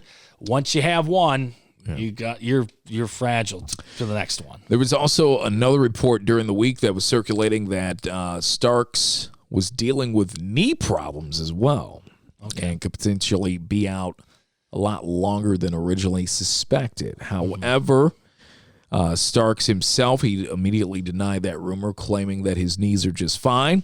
Said it is inaccurate. In his tweet, he said, quote, "Inaccurate, nothing wrong with my knees." Whether they are or not, he is supposed to be a part of the future. Yes, he is. For AEW. He's supposed to be a part of that crew along with Hangman Page, along with, whether you like it or not, Orange Cassidy, along with Jungle Boy, along with MJF, that are supposed to be those next breed of stars to take AEW to the next level. Yeah. It's going to be hard to do that if he can't stay healthy. Yeah. And one would question that's, kind of the issue with AEW. They take a lot of liberties in their matches to try to get over, to appease the fans. They do a lot of those things. And like I said, I'm not going to blame it 100% on all of that because of the move Page, and it was just a natural move that anyone does in the ring. But with the flips, the dives, everything like that, we've seen it with other people on the roster, though, that they're gone for a while. Statlander was out for a while. You've got, I keep calling her the magician, but she had a neck injury too. So it's the style that they're working of trying to get all the moves in, make the big wow moments and everything like that. They might have to have a come to meeting and say, okay, guys, we have to start controlling, saving some of this stuff because there's just too many people on the roster getting hurt right now. Now, prior to joining AEW, Starks was working at NWA. Yeah. Power. And long before then, he actually worked as an enhancement talent. He was working as an extra for WWE. He was on with Renee Paquette, or the former Renee Young, on her podcast, talking to her this past week. And he talked about his experience of being there at WWE. And he talked about a match that he had with Ryback years ago, where apparently the big guy was a little rough with him. He said, quote, "So that took place. I got slapped in the face 3 times. Ryback never told me he was going to slap me. So when you see me tense up during the match, that's me being legit. Because initially I was trying to cry, And then Michael Hayes came to me and said, "You ain't going to cry like that in a real fight, would you?" I said, "Hell no, you're right." He said, "I really enjoyed it. They paid for my shirt that he ripped up, Ryback, that is." I remember walking to the back, and Miz and Punk were like, "Oh, good job on the whole segment," etc. That was the end of it. It's really nice of them. I really enjoyed it. He later talked about being approached by WWE, and this is not the first time that Starks has talked about this. He talked about this several months ago about why he didn't sign with WWE. And he said that WWE only approached him after he had made that debut match against Cody on Dynamite. Okay. For that TNT title. Yeah. He said he recalls his time with the company extra fondly, but realized at one point that he had hit a ceiling there at WWE and he just needed to move on. Okay. He said, "When I was brand new into the business and getting the call, I was like, oh, this is how I get hired," Stark said. And it's a great feeling. Honestly, that's how I learned the most. I sat up on Raw days. I sat up on the bleachers with Regal while they're testing the music, and he'd tell me these stories, and I'd ask questions. And I'm a very observant person, so sometimes I just sit back and I just watch. I watch everything, but it just came to a certain point where I just felt like I just hit a ceiling there and just needed to move on. Okay. There you go. Well, we'll see with AEW if he's hit the ceiling yet or not. We'll I feel like the last several months he's that's kinda, the problem. the booking. Not really Has a fan not of been that. strong for him. Shawn Waltman, the former 1-2-3 kid, the former Lightning kid, yeah. the former Six, the former X-Pac, the former, just everything. Well, he sat down with MLW owner Court Bauer and their champion Jacob Fatu recently. He gave his thoughts on the AEW Blood and Guts match. All right. Yes. Waltman says, quote, "I thought it was really good for that type of match. I thought it lived up to what it was supposed to be." He said, "When you're hyping a match, a lot of times things don't turn out anything like it should. It was hyped, but this one did. I was surprised it was on TV. It should have been a pay-per-view." Yeah. Blood and Guts ended. Of course, this was the Pinnacle's victory over the Inner Circle. They surrendered. MJF gave 0 Funyuns, threw Jericho off the cage anyways. Yeah. And now leads to a match that doesn't mean anything. Yes, we will. We'll get to that. Yes. Waltman says it doesn't help. "I just think if you would have had a different camera angle, we wouldn't be talking about this." And this is about the Jericho falling off the cage. And this is what Waltman was talking. Waltman was responding to the criticisms over the industry about the fall that Jericho took onto the exposed. It exposed the cardboard that he fell on. Yeah. And so Waltman, he's with me. I said everything about the match I had no problem with. It was the way that they shot those key moments, especially after he had fell and you're seeing Jericho open up his eyes, not knowing the camera zoomed right there on his face. Just really bad camera work. I just hated how they shot it. I didn't care about the blood. There needed to be blood. It's called Blood and Guts. Yes. I was okay with that. The match itself, it was whatever. I thought it took a little too long once Jericho got in there. I thought they needed to go home, but they had too much time remaining. Yep. And maybe they started it way too early. That's the thing. When the show they had, and that comes down to it comes down to organization and formatting for a TV show, which could talk more later on down the road about the issues that the EVPs are having. Exactly, because you had what we found out was the live portion of that show. You had Omega come on and do the first hour. People were watching the show on a Tron on a screen. Yeah, so you had Omega do that promo for 10 minutes with Cassidy, and then all of a sudden we're into Blood and Guts, and they have to fill almost 45 minutes. And I was like, oh wow, that's a lot of time. It was this was the part that got me. I thought that there was some unnecessary criticism to the max on the Blood and Guts match. It was reported that officials in WWE were not big fans of it, believing that it had set the business back 30 years. With the blading. Never mind the bullshit WWE has been doing over the last 5 years. That's probably set the business back. Yes. No, blood and guts. Blood and guts did. No. No, because we've seen worse matches with War Games back in the day. Yeah. This was better than some of the War Games matches that WCW had in the early 90s. So to say that this set the business back there, give me a break. Yeah. But Waltman revealed his reaction to the report about that. He recalled a similar situation from WWE in the early 90s when he was there. He said, when you first told me about the reaction from them, I was like, really?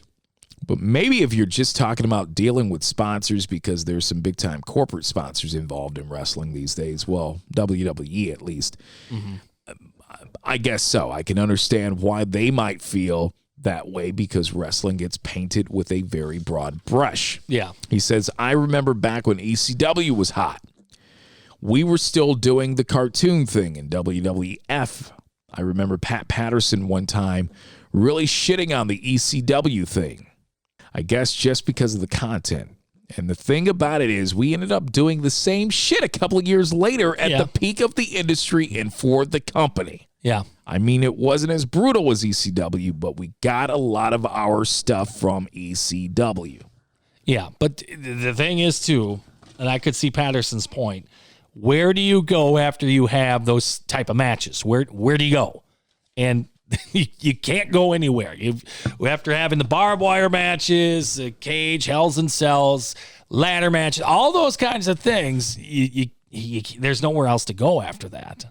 And I think that's the problem both companies face now because there's been just an overload of that the last 20, 30 years. Well, with both companies, Eric Bischoff put his 2 cents in once again on both companies and what AEW is going to need to do once and for all if they really do want to be taken 100% seriously as a legitimate contender to Vince's crown as the top dog in the yard. He said, Bischoff recently, he said, I know that everybody wants to talk about what was the Wednesday Night Wars and comparing AEW to WWE. And here's what has to happen for that to be viable.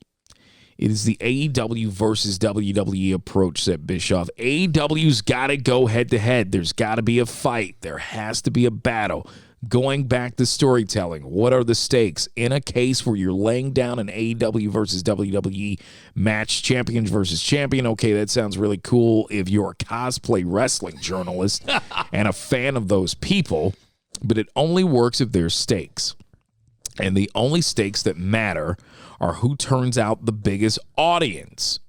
That's a fight that people will get behind. That's a fight that people want to be a part of. That's what happened during the Monday Night Wars. Bischoff then went on to explain that fans cared about the battle between WWE and WCW because the stakes were real and it was a genuine conflict. He argued that the modern war between WWE and AEW won't be legitimate until the latter company takes viewers from WWE.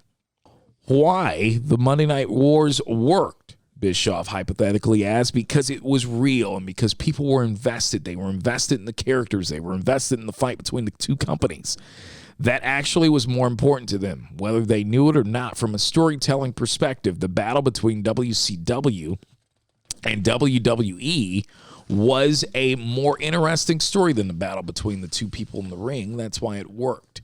So until AEW gets to the point where they're delivering a similar size audience and start trying to take some real estate, it's a war.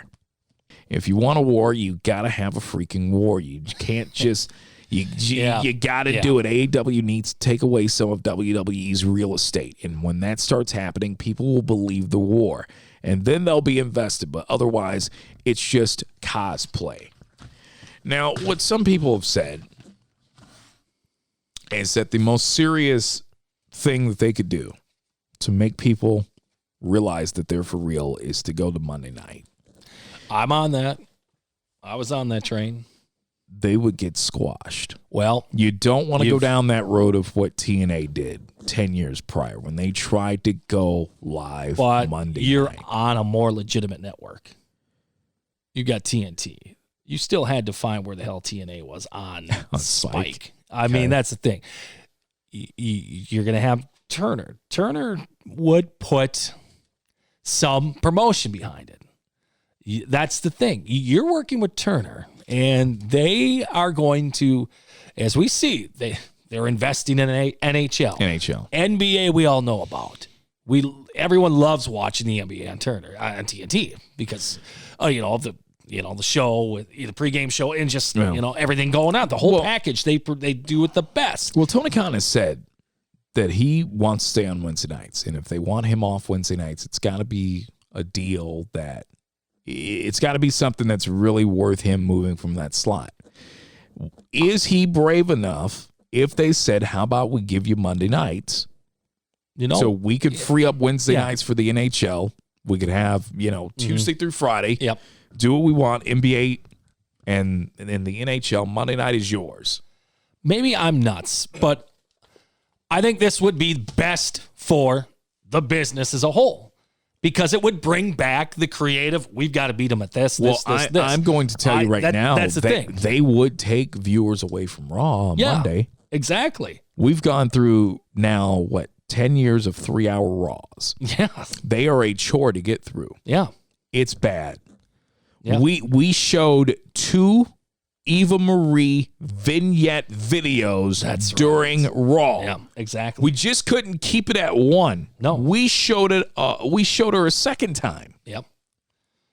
That's out attracting viewers. Exactly. So if they go at them and keep it at 2 hours, keep Dynamite at 2 hours, give them the first hour of Raw. Correct. Or if you want to be on at 7, that's fine, and you give them the final hour. But I think it is time for them to do it. It's if you want to prove. What do you have to lose? Nothing, because you're not gaining anything right now. That's the thing too. You're not getting anything. If you have them both on at the same night, remember what we did during the breaks. Yeah. We would always flip back and forth, and you would have the same thing most likely going on here. AEW Dynamite. This show here, we kicked it off with Jon Moxley defending the IWGP United States Championship against Yuji Nagata. 23 years since we had last seen Nagata on Turner-affiliated network television. I forgot he was even in WCW until they mentioned it. I didn't know. I forgot. Yeah. Jon Moxley, he entered Daly's place to Wild Thing. Oh, God, that was by the Trogs. This is apparently a one-time thing. Thank God. Because I actually don't mind Jon Moxley's AEW entrance music. It's a good one. When they went to the old-fashioned Wild Thing, I thought they'd use the rocked-up version of Wild Thing, and they oh, really? Yeah. This match started off stiff forearms before the champion took the fight to the floor. Now, I will say, and I know this was something you had an issue with, but I said I didn't mind. If you're going to use, and I thought for a lack of prepackaged material to really put you up to speed on who Yuji Nagata was, because this is a completely different audience than what was around to watch Nitro back in the day. Yeah. I thought Excalibur did a very excellent job of telling you verbally who he is. Yeah.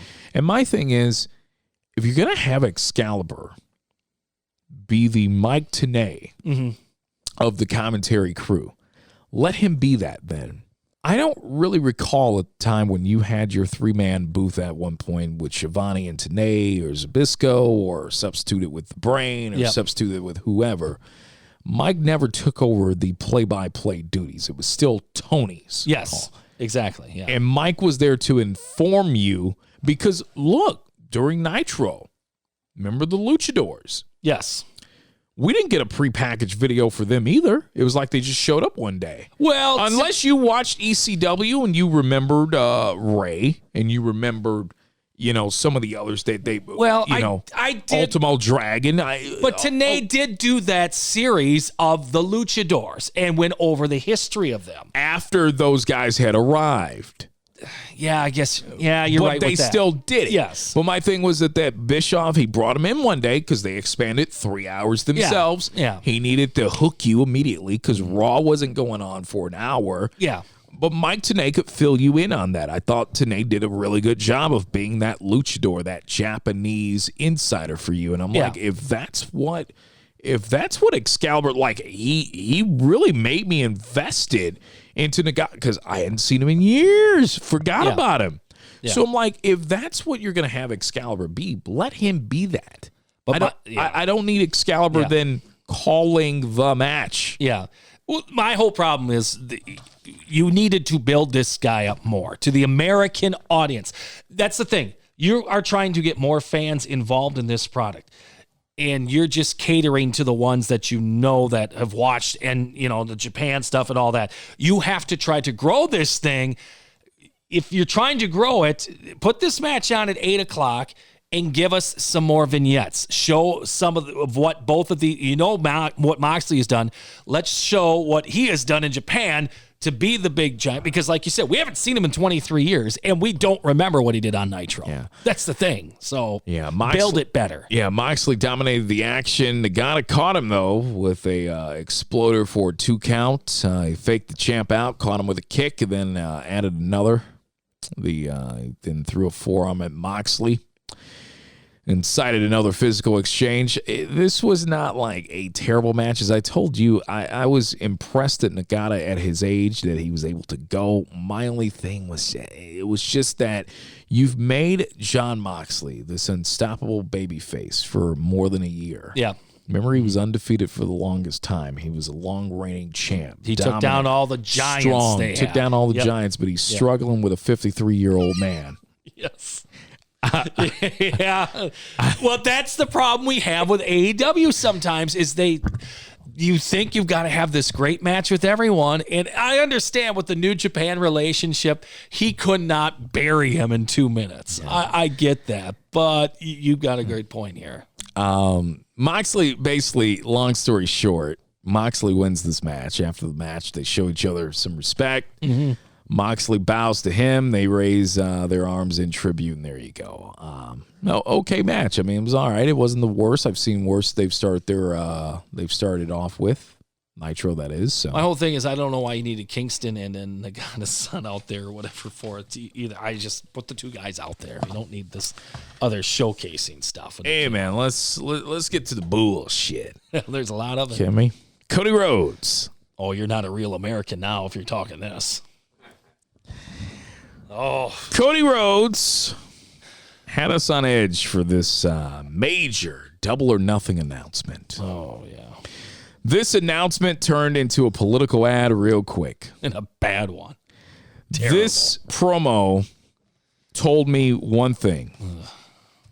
That, number one, Cody is continuing to go further and further away creatively in AEW. I have no idea what's going on with his direction, with his character or gimmick, or what is going on, because well, this, like we said at the top, this is part of the this could be part of the whole EVP butting heads thing. We're just going in just a completely different direction. He's working with Penta El Cerro. That did nothing for Penta.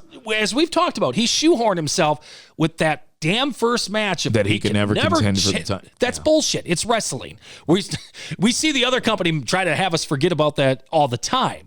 He should be in the championship picture. And, well, I can't because I lost that one match that one time. Well, 2 years ago. Are you shitting me? Come on.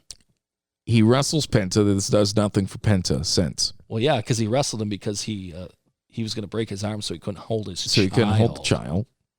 Which was actually not a bad promo, but he beats Penta. Well, as a father of multiple kids, your wife's going to make you hold that child with the other arm anyway, so it ain't going to fucking matter.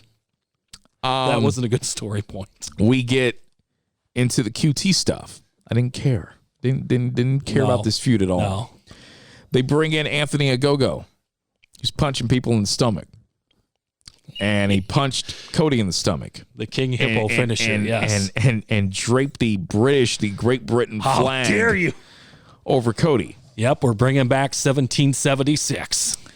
Yeah, what I got out of this promo is, being that Cody has talked before about he would love to run for political office someday, to me, this was nothing more than an audition for that. This wasn't even a wrestling promo. It was I don't know if it would hook anyone in the political It was office. just very was, awkward. This was supposed to be about wrestling, and it turned into a rant about America and patriotism and, kneeling for the flag. Somehow that got thrown into this, and I'm like, oh my God. And he was getting on Anthony Ogogo, who showed disrespect to the Americans with the flag draping, but yet he's over here enjoying the currency and living the American dream on a work visa. Yes. and then we got even further into this where, he's talking about, he went into the segregation rant in the promo. That's where I'm like, nope. The baby. And, yes. Yeah, this was the wormhole when all of a sudden all of that started happening. It was like, oh, shit. So at Double or Nothing, he will be battling Ogogo, not as the American Nightmare. Yeah, this whole long-winded promo led up to this announcement. This is a promo where he took us over the river, through the woods, to get to Grandma's house. We went through all that just to say that at Double or Nothing. And I felt like I got killed by the wolf 6 times. He will not be facing Ogogo as the American Nightmare. Nope. But for one night. One night only. He will be embracing his daddy's tagline. And he will be the American dream. Because it could only be him or Dustin to do that. He said that in the promo too. Cody has built himself up to being one of the better promos in the business. Yes. This shit was not good. It was bad. It was bad. Again, and the only thing that I can get out of this is that he went in the promo. You talk about going to business for yourself. This was an audition for politics. That's what I took this as. He said before, he's talked about running. After he's done with wrestling, he would like to run for some sort of political office. I guess maybe my take on it is he had to somehow make a good build for this match because they didn't have shit going for it. We've never seen Ogogo work. Exactly. And if Cody beats him, then all of this was for nothing. Exactly. Ogogo's done. Yeah. So he was desperately trying to get, I guess, heat or something for this match. Talking about get your shit in. He was trying, but he was trying way too hard to get this match over. Just like though with the QT shit, how they were really forcing that. That was a angle we just had to watch finish up and see how that was going to happen. Which, by the way, I don't know if it really did finish up or not, since we're having the Ogogo Battle of 1776. You threw that flag over me. Think about that, though. That's the issue. He put the flag over him. Okay. It is the Bush League Mud Show, Slade PJ. We talk about Cody taking us over the river and through the woods to get to Grandma's house. I think we did that with our listeners, talking about this whole segment. It was bad. It was bad. It's really bad. SCU. Oh, now we're getting to this. They have faced the very real possibility that they were working their last match as a tag team. Got a tag team title shot against their former friends, the Young Bucks. Now, this whole storyline, a lot of people did not know about the stipulation with SCU until they brought it up a couple of weeks ago. And they brought it up with a lot of people not knowing that this was a stipulation that they had set up months prior on Dark. Yeah, because nobody watched Dark. That's... So they do the stipulation, and they have been sitting in the rafters, or not the rafters, but they've been sitting out in the crowd alone by themselves watching the Bucks here over the last several weeks, and they lose the match. They are done forever as a tag team. Matt and Nick Jackson, they found themselves early on playing the role of defense. They end up gaining control of the match, going into the commercial break. We come back from the commercial break. SCU, they regain the upper hand again, but then the Bucks, they disrupt their momentum for a second time. Now, the match before, we had saw a little bit of blood on Moxley. Just a little bit. Yes. And that could have been more accidental. Yeah. This match here, they send Daniels face first into the ring post and bust him open. And that was where we get into the, does every match in this company have to have blood? I don't mind blood here and there as long as the match merits it. Well, it's not much of a buildup with this. Yeah. Okay, so you could tell us about their friendship, but why did we not have a more drawn-out storyline going into this to merit the blood? Yeah, to really make me think that these teams hate each other. Now they had after already talking about their close friendship for so long. Yeah, they had SCU go on that win streak here to try to build it up a little bit more and hype it. But like you said, they have only mentioned this on their main they didn't mention TV the stipulation show for the last 2 weeks. And I'm going to say this comes down to what we've been talking about. They've got to get better camera angles. They've got to get the blade was shown on the ground outside the ring right by Daniels. Yes. It was right there, duct tape. You could see it plain as day. There was a ring right here. There's seats right here. And Dan, he is a professional and he's been doing this for years and years and years. They've got to shoot this a hell of a lot better. Because you've got the workers. Not fans, but for the most part, you got workers at ringside. So you could have... Yes, Daniels could have thrown it out of the frame, or you just could not have shown him right away. You go back to the ring action, and then you go back, and I don't know if that's fallen on the director or just the camera guys themselves trying to hustle to get in position or what, or they don't have enough guys in... around the ring. They got to work better on that because that looked terrible. We got some interference at ringside from Doc Gallows. Cheap shot with a can of cold spray. Matt proceeds to mock with the "I'm sorry, I love you." I hated that. Reminiscent to the Shawn Michaels Ric Flair Mania classic. Some of the AEW nuts loved it. I absolutely hated that. That's just... I hated it because it didn't result in a victory. No. It was a kick out. It was a kick out. It wasn't the final finisher, and it just to mock New York again, just to mock them. You are your own. They got to understand that their own brand. They've got to make their own moments, and they're just pissing on themselves. The Young Bucks, then they rock Daniels with a BTE trigger for the win. Matt scoring the fall as Nick cut off a last gasp attempt to break up the pin by Kazarian. Now, this is where I also had an issue with this match. We went through all of that. Yeah. We got through the blood. There's blood everywhere. Yeah. And they lose the match. Yeah. And I'm thinking, okay, SCU, this is okay. Keep the cameras on them. Yep, because you were selling this. You're selling this. This is their last match as a tag team. Yep. What do? This was terrible.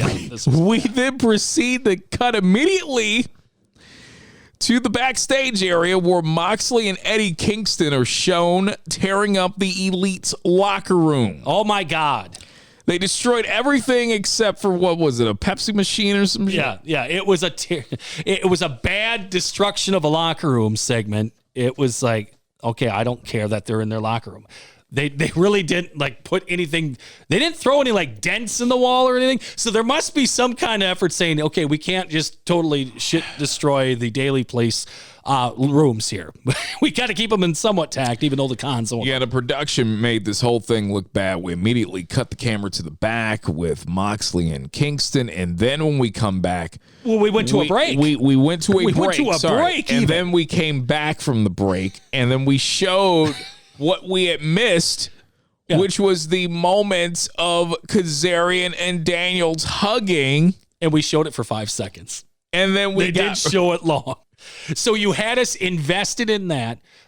We bought it, hook, line, and sinker. Yeah, that's their last match. You sell that to us, and then we had to wait a total of 5 minutes to see the payoff of it, and you showed it for 5 seconds. We didn't need that locker room bullshit. The match itself, I thought, was fine. I thought it was good. Yeah. I didn't need the bleeding. I thought it was unnecessary, but I get what they were trying to do. Yeah. They were trying to drum up that SCU was going to go through blood, sweat, and tears in every last-ditch effort to try and stay together as a tag team and, more importantly, win those belts and live another day as a tag team and this, that, and the other.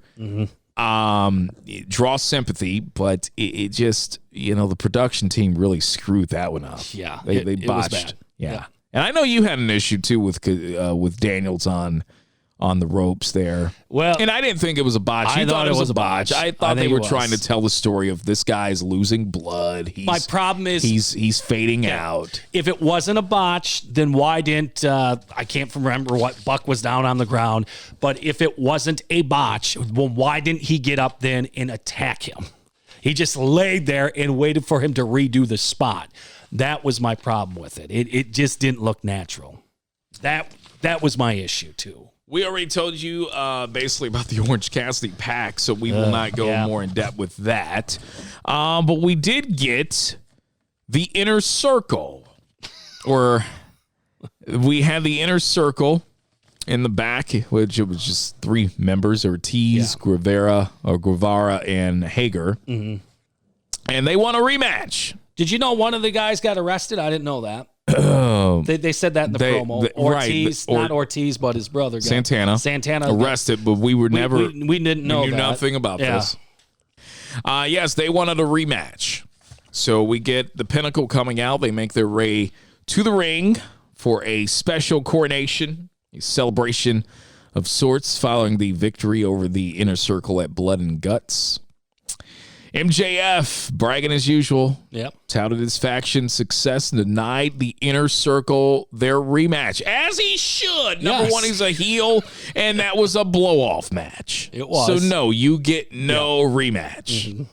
Tully Blanchard then proceeds to put over the Pinnacle, presented them with these expensive watches, Horseman style. Just as the celebration, as that was going on, an air horn. We hear an air horn. This interrupts the whole thing. Then we see Ortiz, Jake Hager, Sammy Guevara. They enter Daly's place in a 4-wheeler.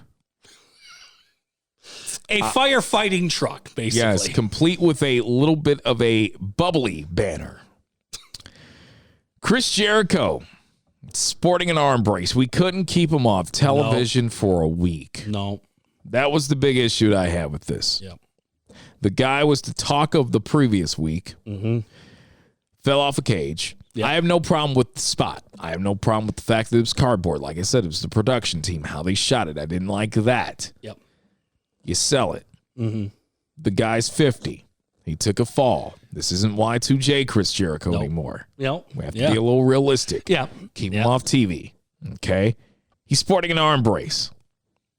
He emerges from the back. He issues a challenge to MJF for one last battle.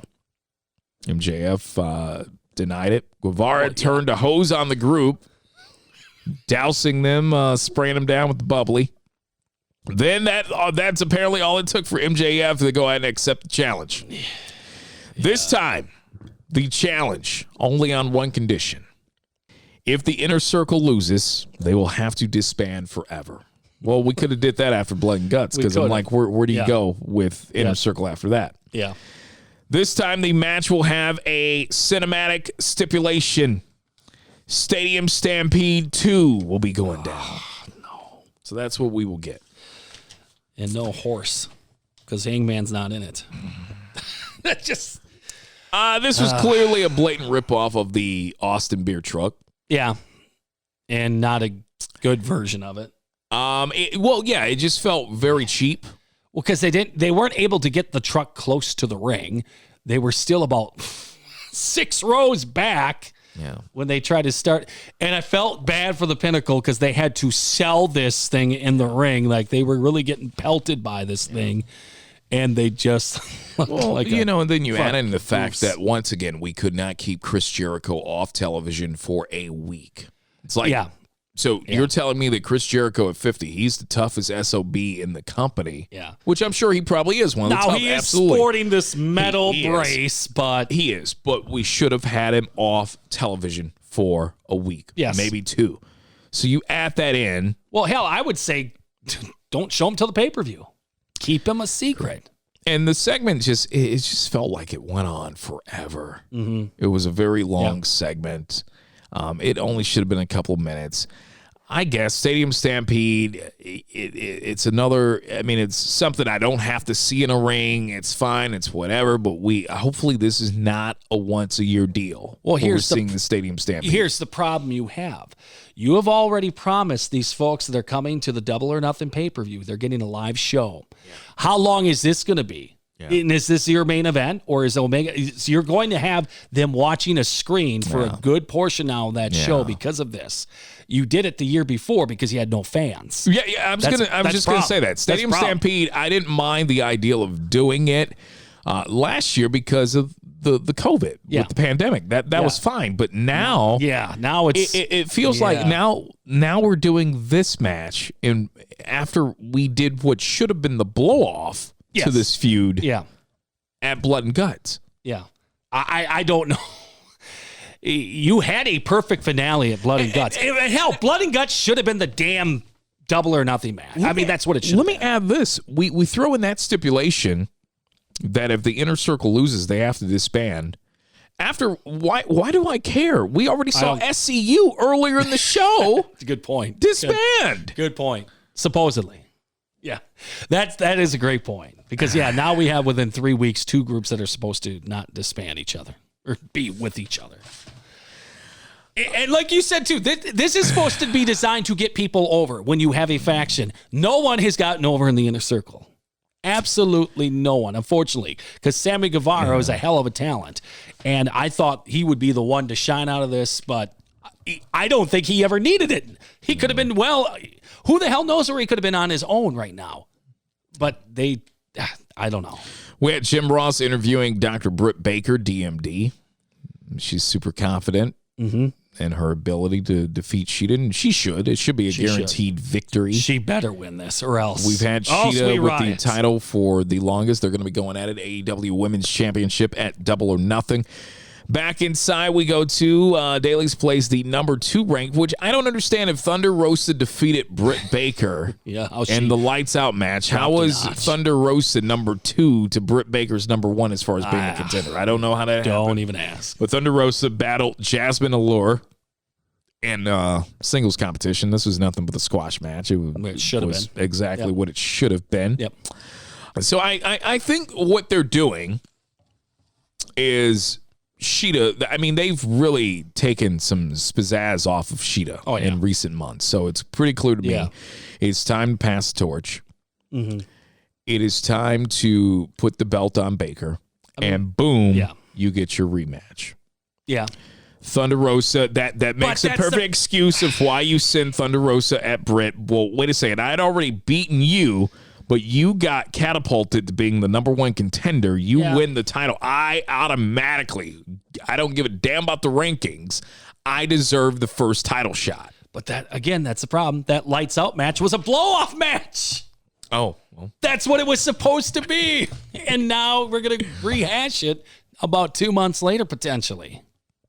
Who even pays attention to the overall rankings at this point? I don't. Why are they around and why do they matter? Well, then that's what leads to, I don't know if we're going to talk about it, but that leads to next week where, we're probably getting into it where the Young Bucks are going to say Moxley and Kingston are going to have the shot, or they're going to be facing them at the pay-per-view, right?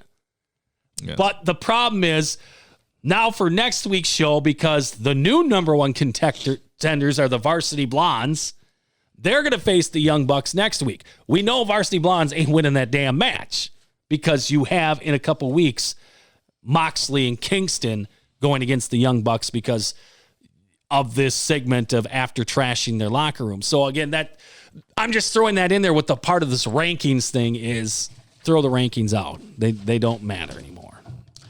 Well, they gave Thunder Rosa a squash, and the fact they're still showing Thunder Rosa on AEW television tells you that even though NWA is back up and running, that she's still going to be around in AEW. At least they're letting you know that she's still in the rankings. She's still on television. So they got her on the Texas tour poster too. So she's hitting the road with them in July, obviously. Main event match of the night, TNT title. Earlier in the day, people were saying Happy Miro Day. So there were people already predicting of how they felt this match should have gone. Well, who was saying that? It was Twitter. What was it, AEW, or was it not their? Okay, it was Twitter account. Okay, I didn't look at the AEW Twitter account. Because if they said something like that, I'm like, oh wow, they gave it away. So this match, we had Darby Allin, the champ, versus Miro. Miro wasted no time, got down to business as it should have. He's the bigger guy. He's getting on Allin, ragdolling him around, punishing him. Referee Paul Turner confirmed with Allin that he wished to compete, and the champion confirmed. Alert and elusive, as I have here. He wiggled out of Miro's grip and sent Miro into the ring post to get a little bit of some momentum going in this match.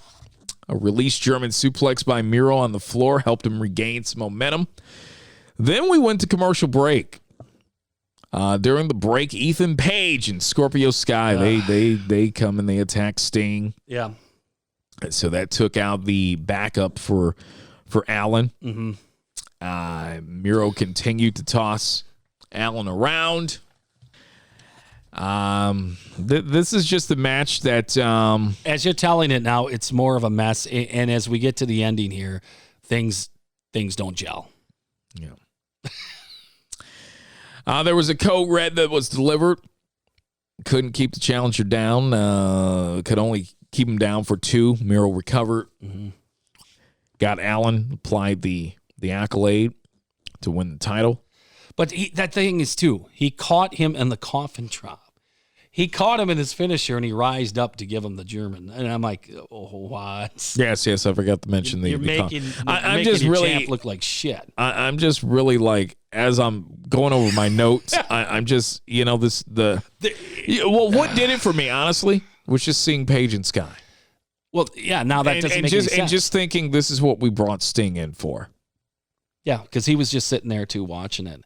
And now the Paige and Sky. After the match, Paige and Sky, they once again attack Sting. The Dark Order made the save, chasing the heels off. Why would anyone run away from the Dark Order? I don't know. It's a comedy routine. I think. And then as the show went off the air, Lance Archer enters the arena. We hadn't seen Archer all night. He enters and he stared Miro down. But the whole Paige and Sky thing makes no sense now because Sky had the great match for the title. Well, now you don't have to go against Darby for the title because he doesn't have the title. Right. He's not your issue anymore. Why wouldn't they have interfered in the actual match to screw Miro, too? And then Sky could go against Darby at the pay-per-view for the title or whatever. But now I don't give a shit about this angle because it's not for the title. I thought that's the reason why they're having Sky interfere in these matches. Now you got Miro as the champion. They just hot shot it. My guess is they promised him something and he's trying to collect and say, hey, you guys owe me. So now you get it off Darby, who was a guy you were really building and showcasing on TV. Well, they're using the bumps on the steps as their excuse for him not being 100% going to this match, and I guess you're going to take it off. Miro, if you want, they want people to take Miro seriously, as they should. Yep. Fine, if you're going to take it off, this is the time to do it. Miro should be strong. Like the last few weeks I've seen Miro, he's looked absolutely like a But in promos, they destroying beast, as he should. But they never did it in the ring. They just did it backstage. Here's the problem that I have now. I don't care about Miro and Archer. No, not one bit. None of it. Because Archer was already going, he had the deal with Darby for the TNT Championship. He's already lost to Darby. He hasn't been able to get over. We never know week to week if Archer's a heel or a babyface, by the way. Did Jake come stumbling out too with him? Jake was with him. I shouldn't say stumbling. That's bad wording. But did he come out slowly behind him? There wasn't a sense of urgency. Yeah, I was going to say, that's this whole thing. And then, the Keystone Cops come out and they try to chase everyone off. I think the AEW Botches account has been keeping track of this, and the Dark Order has now run off a group for the last 6 Dynamites. In a row. Wow. So that is officially on record that, put money down that this week, the Dark Order will come out and run somebody off. I just, once again, as I'm sitting there and I'm going over the notes, that's what we brought Sting in for. Yeah. to work a tag match at Double or Nothing with Darby Allin against Ethan Page and Scorpio Sky. He had a good spot in this match when Darby came over to him and he said, your champ. The fist pump. The fist pump. That was a good spot, but that's not worth all this. All right, so that does it for this episode. Bush League Mud Show. Slade. PJ. Be sure to like and subscribe, and also wherever you can listen to podcasts and social media as well. Twitter, Instagram. Hit us up at Bush League MS Pod. Talk to you guys next week.